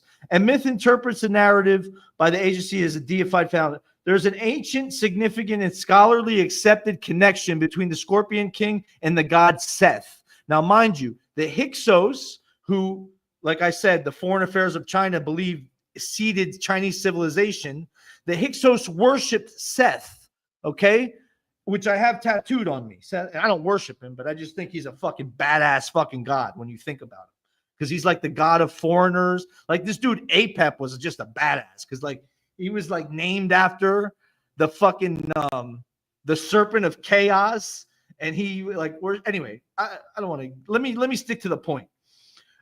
I interpret, so basically the Scorpion King said the earliest certain evidence for the existence of the god Seth in ancient Egyptian religion appears in the Scorpion mace head. Okay, now keep in mind the Scorpion King is the guy that unified. No, can you guys see me and hear me okay right now? Yeah, yes, you're good. You. Okay, so that he unified North and South Egypt. So this is like the foundation of, and Seth, keep in mind, was later demonized by the Horus narrative, which mainstream scholars know was inserted later. That's what I'm saying. Like all these myths are subversive. For example, these foreigners, these Hyksos, this foreign invasion worship Seth because they're basically hearkening back to the Egyptians' core original. You get what I'm trying to say? So like there's going to be Egyptians that are like, wait a minute, these guys are really us kind of thing. You know what I mean? Like maybe they're the original, anyway. And to some effect, into many ways, they probably were, and we can get into. But anyway, let me stick to this Scorpion mace head, okay? Because here's the thing, Scott. The earliest Scorpion mace head itself The standards surmounted by various gods, including Seth, are depicted. Okay, the Scorpion King laid the groundwork for the first dynasty. Historical interpretation of the Scorpion Mace head, a key artifact, suggests that the Scorpion King, either Scorpion King 1 or 2, as the debate is, there's how many scorpions, because there's different narratives. But either way, that Scorpion 1 or 2 with this mace head unified Upper and Lower Egypt. And some interpretations of this mace head show him defeating a king or a faction wearing a bull hat. Now, this is even more interesting. This bull hat symbolizing rival power, possibly from Lower Egypt. Chinese legends credit the Yellow Emperor with unifying various tribes in the Yellow Basin. A prominent story involves his decisive feat of the Yan Emperor, who sometimes depicted with a cow-headed hat or associated with a cow-headed deity. So you understand it? Number one, the Yellow Emperor is credited with being the foundation of Chinese society. However, they're admitting that there was another emperor there before him that he basically usurped power from. Now, the cow-headed hat, this battle, when cited with the Battle of Bangyun, is a foundational myth for the formation of the Han Chinese civilization. The core similarity here is powerful leader uniting, and also the Scorpion Kings are generally dated to the last pre-dynastic period. So the Scorpion King and the Yellow Emperor are dated to the same time, within 100 years. There's a 100-year gap, give or take. Okay? So approximately 5,000 years ago. 5,000 years ago, allegedly, Chinese civilization was, but the reality is, if you look at their alphabet, because that's where you could really study a civilization. Once a civilization has like a functioning alphabet, aqueducts, like, they have running water where, the shit and piss isn't running. So there's ways you can kind of measure a civilization. And the the age of Scorpio is theoretically when the Neanderthal would have gone into extinction as well. Wow, I never made that connection. So yeah, I mean, these are just things that keep popping up with the Yellow Emperor. There's a lot of connections with the Yellow Emperor and the Hyksos, but not even just mythology. Forget about mythology. Let's just talk about archaeologically. You know what I mean? Look up Sun Wedong, Sunwedong. There he goes. He was there. No. There we go. Chinese diplomat. Boom. And is there a way to see Yellow Emperor? Can you go to Control Find? If you press Control F and then type in Yellow Emperor, you should be able to look. Because he's the one that made that claim. I'm just so you guys see, he's not anyway. The point being is that he showed how the actual the chariots, because chariots are another telltale sign of the agency. That was Black Sea region technology that came down and allowed the agency to that, and horses. Obviously, you need horses for chariots. But when you put fucking bow and arrows on a friggin', that changes the game. Capital city, Chinese. Yeah. But many people, there's actually more information about, I could have kept going because there's other people other than Sun Wedong. Let me bring this up. There's another story here about who is it? Okay, Lu. Yeah. So Emperor's Chinese researcher Gang Ba-Lu, who has published papers on the subject. Lu delves into the phonetic and symbolic connections. He argues that the symbol associated with the Scorpion King in Egyptian hieroglyphs might be linked to the prototype of the Chinese character Huang, meaning yellow. So they further point out that many scorpions in the Nile Valley are yellow. So, they're who knows, man. Like I said, you have to fold history on the 15th century. So you say the Hyksos was most likely the scorpion. All this is coming from the same generation. Maybe it's the father, because you got to keep in mind, Seth was a foreign god. Even in the very beginning so if he was worshiping Seth, that means that the Scorpion King came from somewhere else. And there's a good chance, because even if you look at the original Egyptian hieroglyphs, had Semitic values. So when you look at the evolution of the alphabet, you see the Hyksos. It's not even, you can't say the Hyksos, because the best way to really encapsulate, you can say the Hyksos, but to understand these people is through the Amorites. Because through the Amorites, you can look at the Mitanni, because the Mitanni are the first speakers of Sanskrit. But they also spoke Amorite.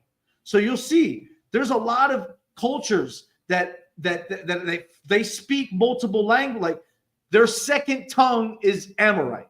The same way, for example, English to this day, there's more L2 speakers of English than there are L1. L1 is like, that's our first language.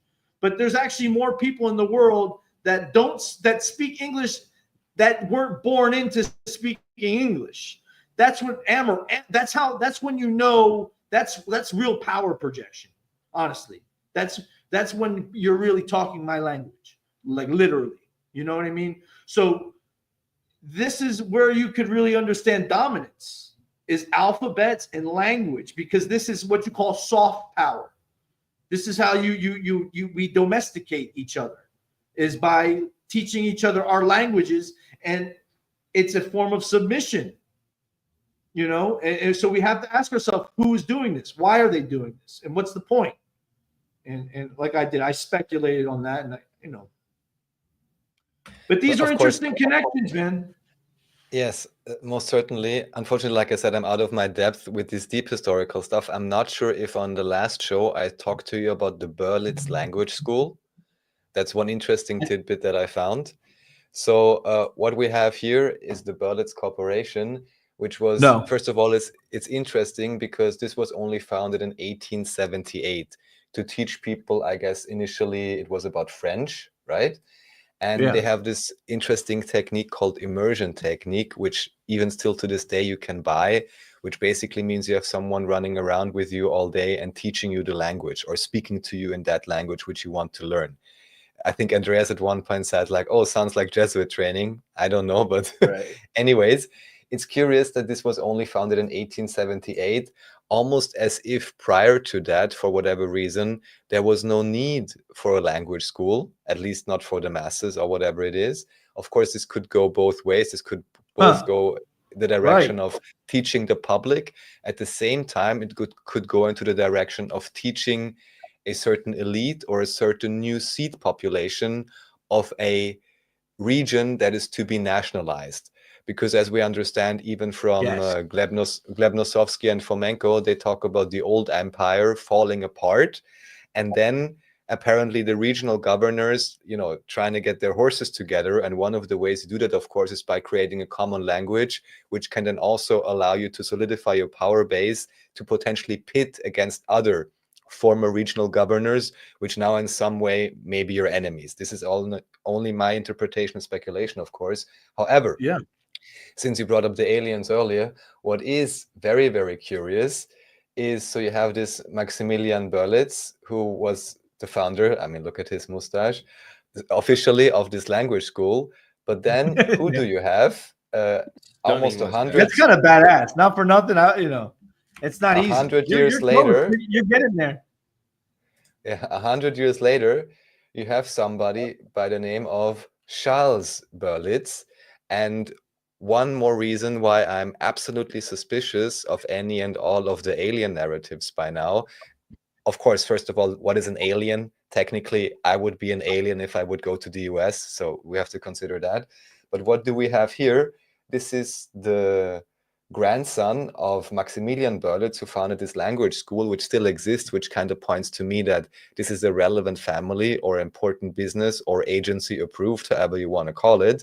And then strangely enough, 2 generations, what is his family known for?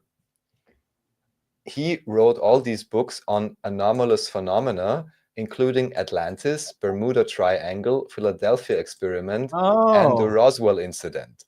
where I'm really wondering to what extent was he pivotal in, I want to say, propagandizing or popularizing this topic.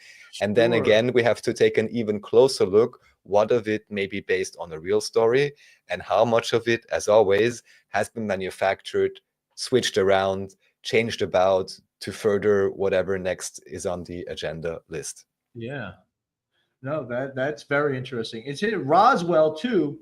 When you look at where Roswell is now, part of the all-seeing eye logo, Alberta's all-seeing eye logo with the triangle with the eye in the middle.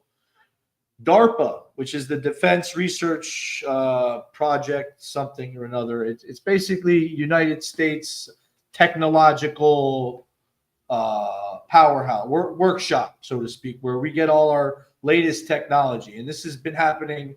I mean, I think DARPA goes back to the early 40s, if I'm not mistaken. The point is, DARPA and Roswell, they're both in the same area. Like they test their jets and their aircraft, because DARPA was a part of NASA at first.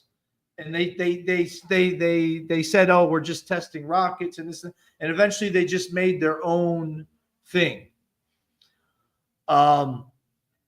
Information awareness, yeah. But now DARPA and Roswell, they're neighbors. They're neighbors in that neck of the woods in the United States. DARPA is also, who are they? They are the father of the internet.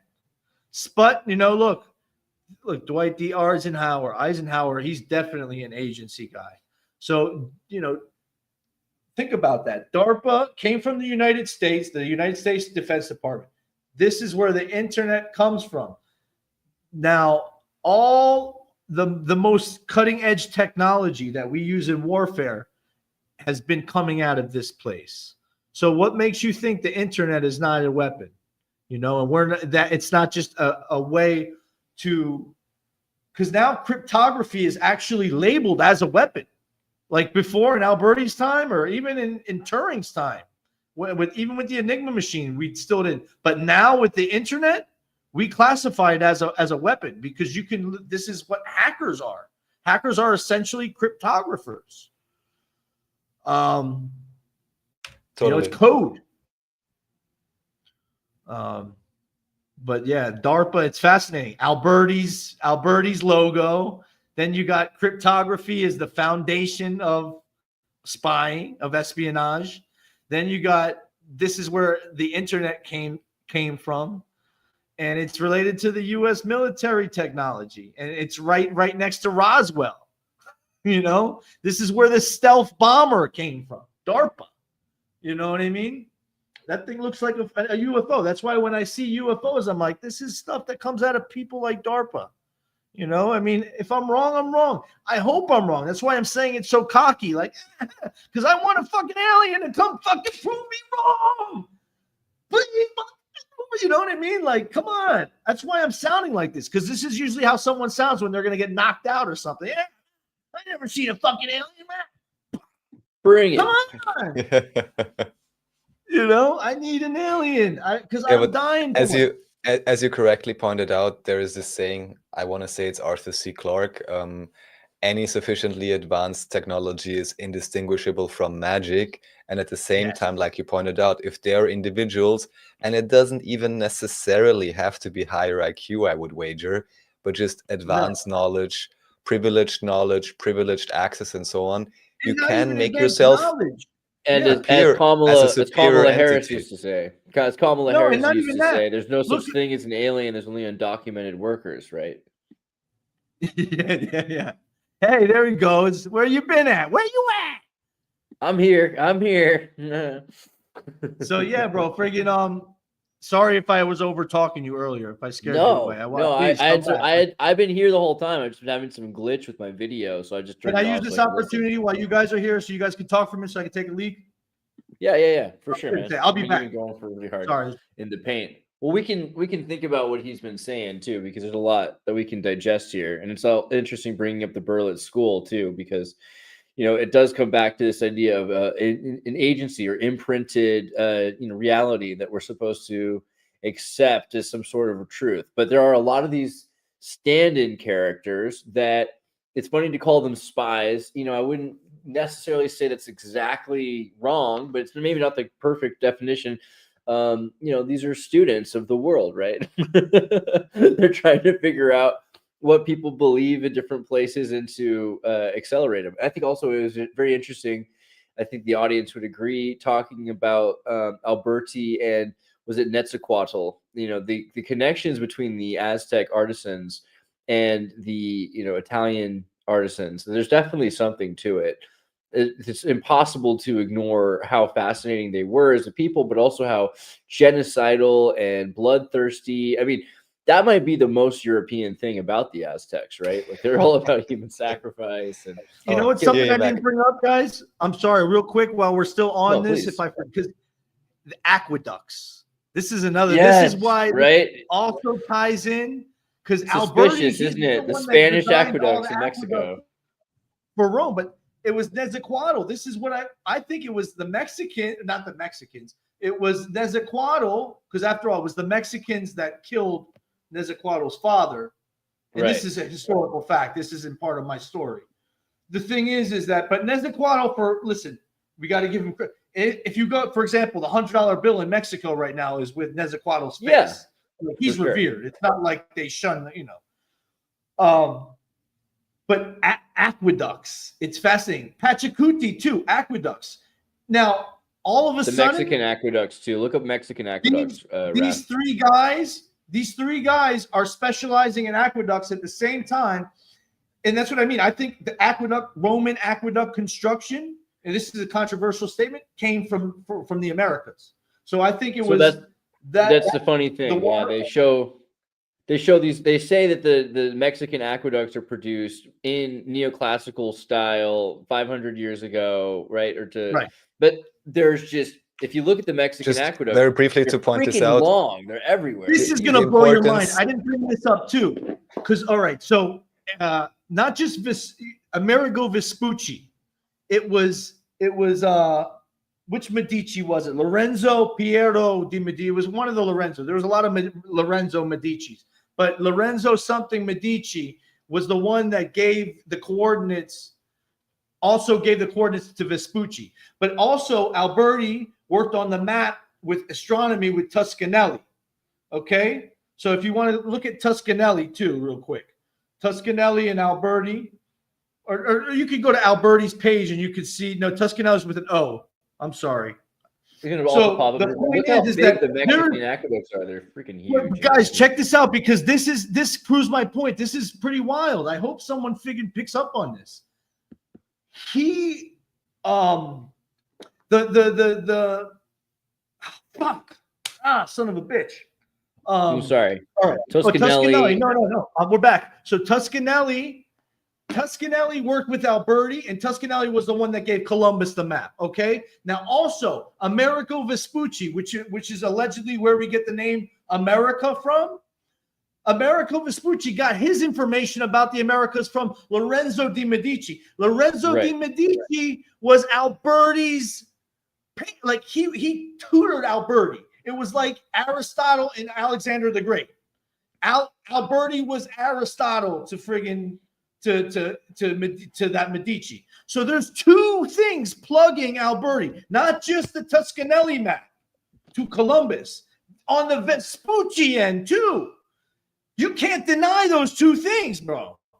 Honestly, like I'm not saying this because of the book.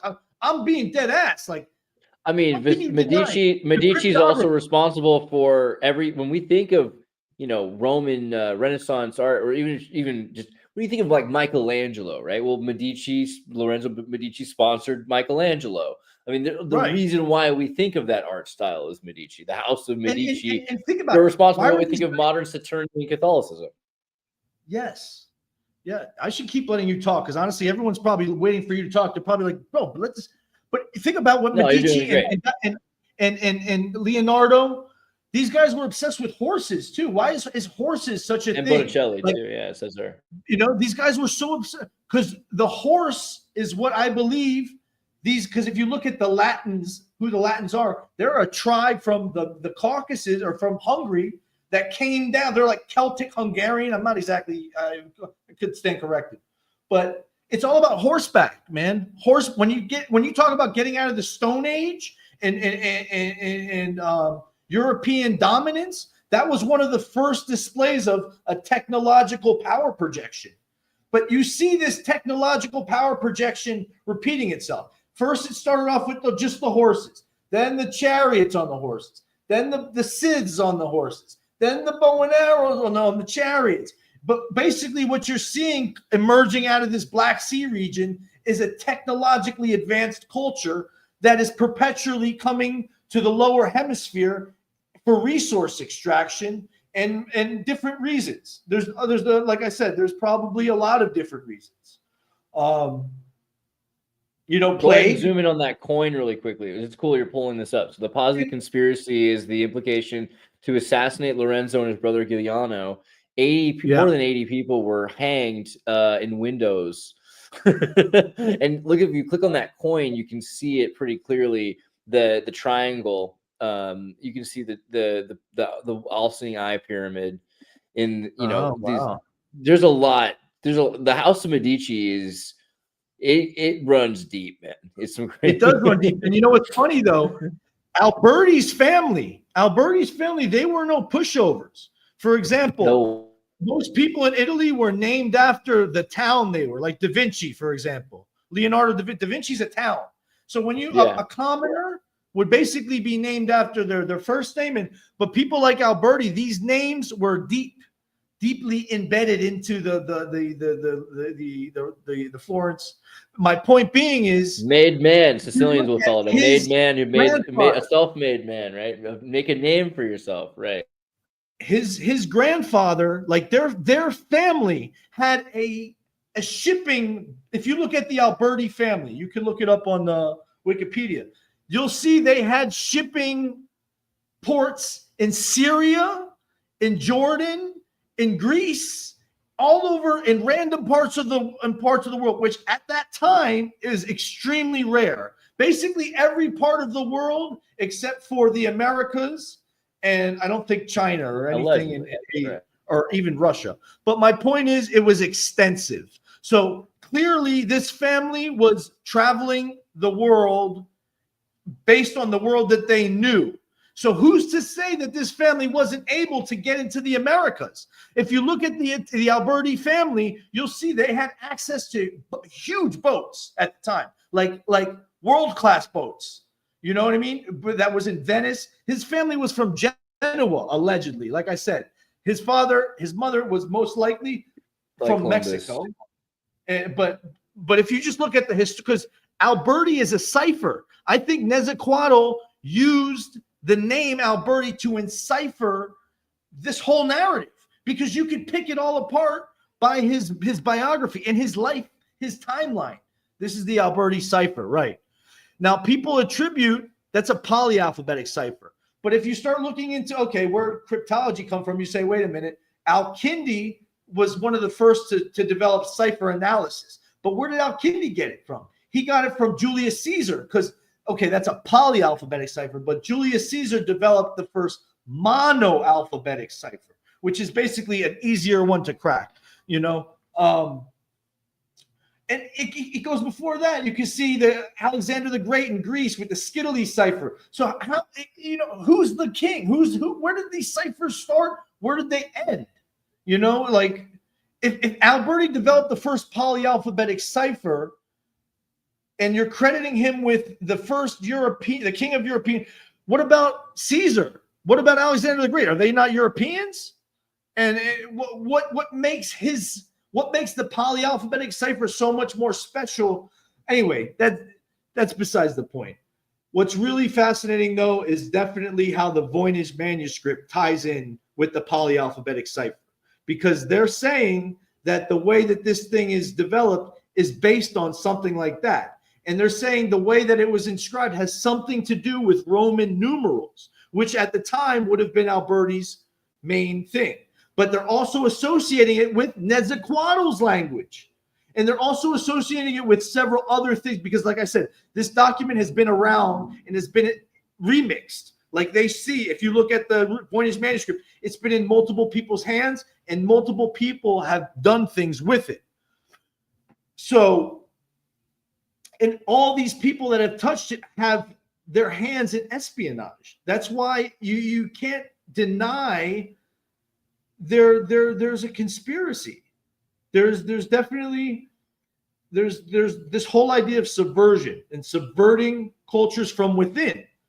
You know what I mean? So like, yes, these people were outsiders, but somehow they were able, for example, the Toltecs, Alberti's father, when they were, or Nezahualcoyotl's father, he was an outsider, but he maintained power because he was what? He was a Toltec. What is a Toltec? A Toltec is also a definition for who brings civilization. It's a literal word for who brings civilization. And who brings civilization? The ancestors of Nezahualcotl, some bearded motherfucker. Right. Bird people with shiny clothes.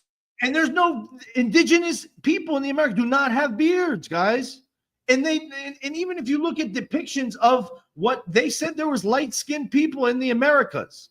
You know, if you look at all other, like, if you look at native cultures now that have been secluded, that for example, where I'm at in Colombia, not too far away, you can see that people don't even speak Spanish. They're Indios, and they're all dark. They don't have there's no hair on them whatsoever.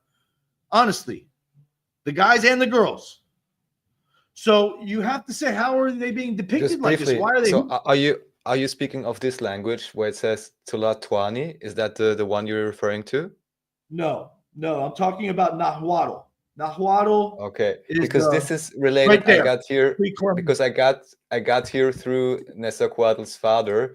I just briefly want to point this out, that here it claims how this properly pronounced, but that it means to speak. And the first thing that came to my mind was just like with Arabi, which is the one who's able to write, right? So just again, Tlatoani is a term from Nezahualcotl. It's actually yeah.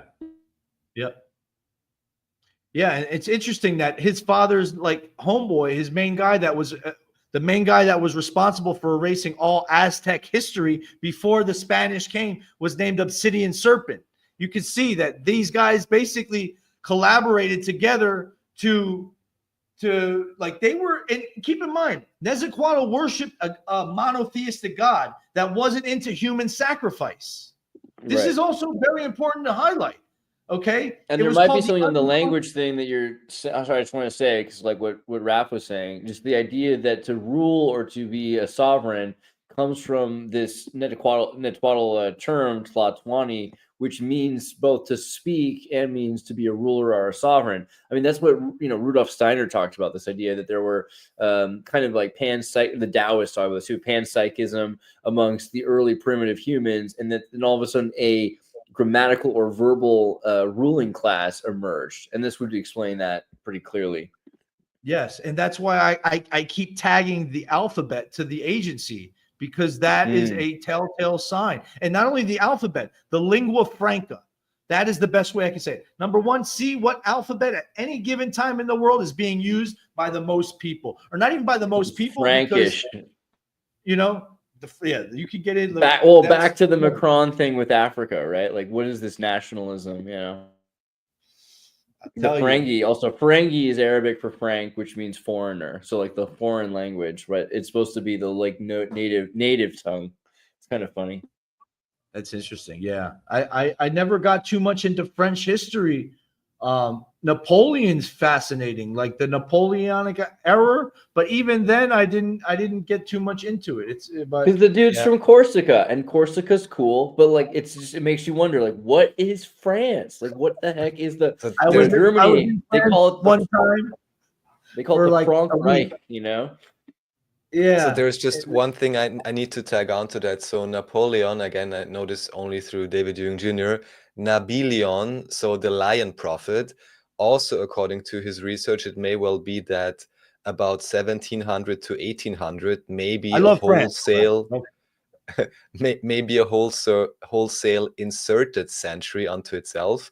And also, of course, when we talk about Medici and maybe even Alberti and so on, especially because it's longer ago, we can never be entirely sure, are there merely, like you point out, agents, Could they even just the Medici family just be a front man or just a cover story for what happened generally? So could it even be that they just said, just like today with Trump, we're going to send you to the front, we're going to do whatever we're doing, and we know 300 years later, everyone will talk about this and that guy, but they will never be able to trace back the people who actually are the top out of sight class, as I mentioned earlier. Right. Yeah. I mean, that's exactly what they do. And they do this through espionage. Everything is espionage. Like it's a way, I don't want to look at but it is, because when you think about secret societies, just for example, I was Googling synonyms for secret society today, or for espionage. And one of the main ones was secret. And I never really put that together. But I guess, yes, a secret society is basically a spy ring, So like when you look at all these occult guys, it's important. Like John Dee, Edward Kelly, you look at alchemy and all this stuff like Christian Kabbalah and all these things that we associate today with the occult. That a lot of that stuff goes back to John Dee and Edward Kelly. And these are known spies of the British Empire. Now, John, and then this lineage goes into Francis Bacon, and all this relates to the Voynich manuscript. All these guys had the Voynich manuscript in their possession. I could be wrong about Francis Bacon. Roger Bacon, Roger Bacon is allegedly they think he's one of the writers, but I don't think Roger Bacon ever existed. I don't think, because he's in the 13th century, Al-Kindi's in the 8th century. This is way back before. I don't think, usually when you get that deep, these are phantom reflections of other people from the most likely 15th century, 14th century. This is epic stuff. I really am. But I'm glad you came to talk about all this stuff. I'm really excited about the Nezaquatl connection. Sorry if my internet's killing me here. But no, I mean, this is interesting because I've had this without being willing to articulate it, this feeling about Mexican architecture. We've talked about this before, that Mexican architecture is independent clearly of European architecture, and it's impossible to really pretend that it just comes from the European hemisphere of thought. But it makes a lot of sense the other way around. Yeah, please. Yes. Now, also the you know how the phi ratio, the Fibonacci sequence, is encoded within the Vitruvian Man. That Fibonacci sequence, which also relates to double entry bookkeeping, which gets into banking, and you get into where frigging power. But that Fibonacci sequence shows up in the Mayan long count, which becomes the Aztec calendar. So their calendar system, was based on the Fibonacci sequence. And more importantly, the date of the conquering, it was all related to like the fall of their civilization. So they were already kind of like looking for something bad to happen. It was Serpent 1. That was the name specifically of the time in their calendar when and keep in mind, Pachacuti's name is Cataclysm. The name of Pachacuti in Andean America is literally Cataclysm, or one who turns over the earth, one who turns over, like basically resets everything. So think about that. The name Pachacuti, so it's wild. And not only that, Pachacuti, his family traces his family to who? Viracocha. Viracocha is the Incan version of who? Quetzalcoatl. So I'm telling you, and usually Pachacuti's not depicted this way. He's usually depicted very light. Not for nothing. Yeah, I don't like Mormon, but I'm just saying. No, like a Mormon painting, for sure. And honestly, but keep in mind, the people that were usually depicting these natives were also Spaniards and Europeans. Yeah. So, like I said, we all get tribal, and we all want to. We could, I don't want to ever take away anybody's history. But I also need to point out these things, and also, for example, the Inca god Amaru. Amaru is another name for Amorite. There's a lot of correspondence. That's why I say the Amorites, because the Amorite civilization, you can see penetrated because the whole idea of the feathered serpent and all that. And then you get into, look, Mexico started with what? The feathered serpent, the serpent, the eagle grabbing the serpent. Sumeria, Etana, the foundation of the Kish and the Sumerian religion. Etana, it was the eagle grabbing the serpent. Think about an eagle grabbing I don't know if it was a bird grabbing something. I don't know if it was the same bird, but it might have been an eagle. I think it was. Well, the point being is bird, serpent, and this is how you know where to start your new civilization, because on the cactus on the rock. Yeah. You know what I mean? Yeah. That's another thing, but there's a lot of other correspondences with this Babylonian Amorite, because if you look at the Sumerian society, look at these guys have been around for a long friggin' time. And when I say a long friggin' time, you know, that to me, that's like 13th century maximum. Because prior to that, I think we were plague ridden. I think that the plague, we were infested with disease. I think that reset civilization. There might have been a civilization before that, but I know in the 50s, we were banged up, bro, especially in Europe and stuff like that. And then when we brought the plague here, it fucking tore this place apart, bro. Like, it's friggin', they say 40, 60%. You know, it's strange too, because that's the thing though. People around the Black Sea are very resistant to plague, even in the very, very early eras of plague. These people on horseback were weaponizing plague. This is a known thing. Even like, for example, the mixed race caballeros in Mexico that teamed up with the Spaniards. A lot of that was due to plague resistance, disease resistance. The mixing. They realized when those babies weren't getting sick like their other babies. So that's why I say mixing and stuff, keeping your, when you talk about, it's probably in our best interest to spread our progeny and experiment. And that's what I think the agency does. It's not always malevolent. Sometimes it's like, yeah, there's poison with the sugar for sure, but you also have to acknowledge that there could be some good in what they're doing too. And it's at least in this, again, like this agency is a fabrication of my mind that I'm using, because you can't name these people. They're constantly weaving in and out of different organizations and religions. And so I can't even say who they are because I don't know. And I don't, but anyway, before someone comes and locks me up and I go to a psych ward, I'll let you guys go. Thank you for your time. Michael, you're amazing. This has been a great conversation. I'm glad to have gotten to make the contact. The last episode, if you guys haven't seen it, watch part 1. There will be a part 3. I'm pretty convinced. So thank you, bro. Thank you. That means a lot coming from you. It really does. You guys gave me a lot of confidence. I love what you're doing. I love what you're talking about. I think it's really interesting. I mean, the Nezahualcóyotl stuff that's really good stuff. That shit really blows my mind. Yeah, we're gonna have to really go down that rabbit hole again, and further. Yeah. I got to sharpen up too, because there's a lot of facts that I have in my, but I'm not getting to them. Maybe it's the weed, who knows? But guys, thanks again. I appreciate you, and we'll talk soon. Dude, thank you so much, Michael. Thanks everyone in chat. Thanks, and yeah, everyone, do your own research. Andreas, any last words? Well, we'll be back to do another NEUROPA in a few days. I hope this is always my favorite show. Love you guys. Thanks for being here. Thanks, everybody.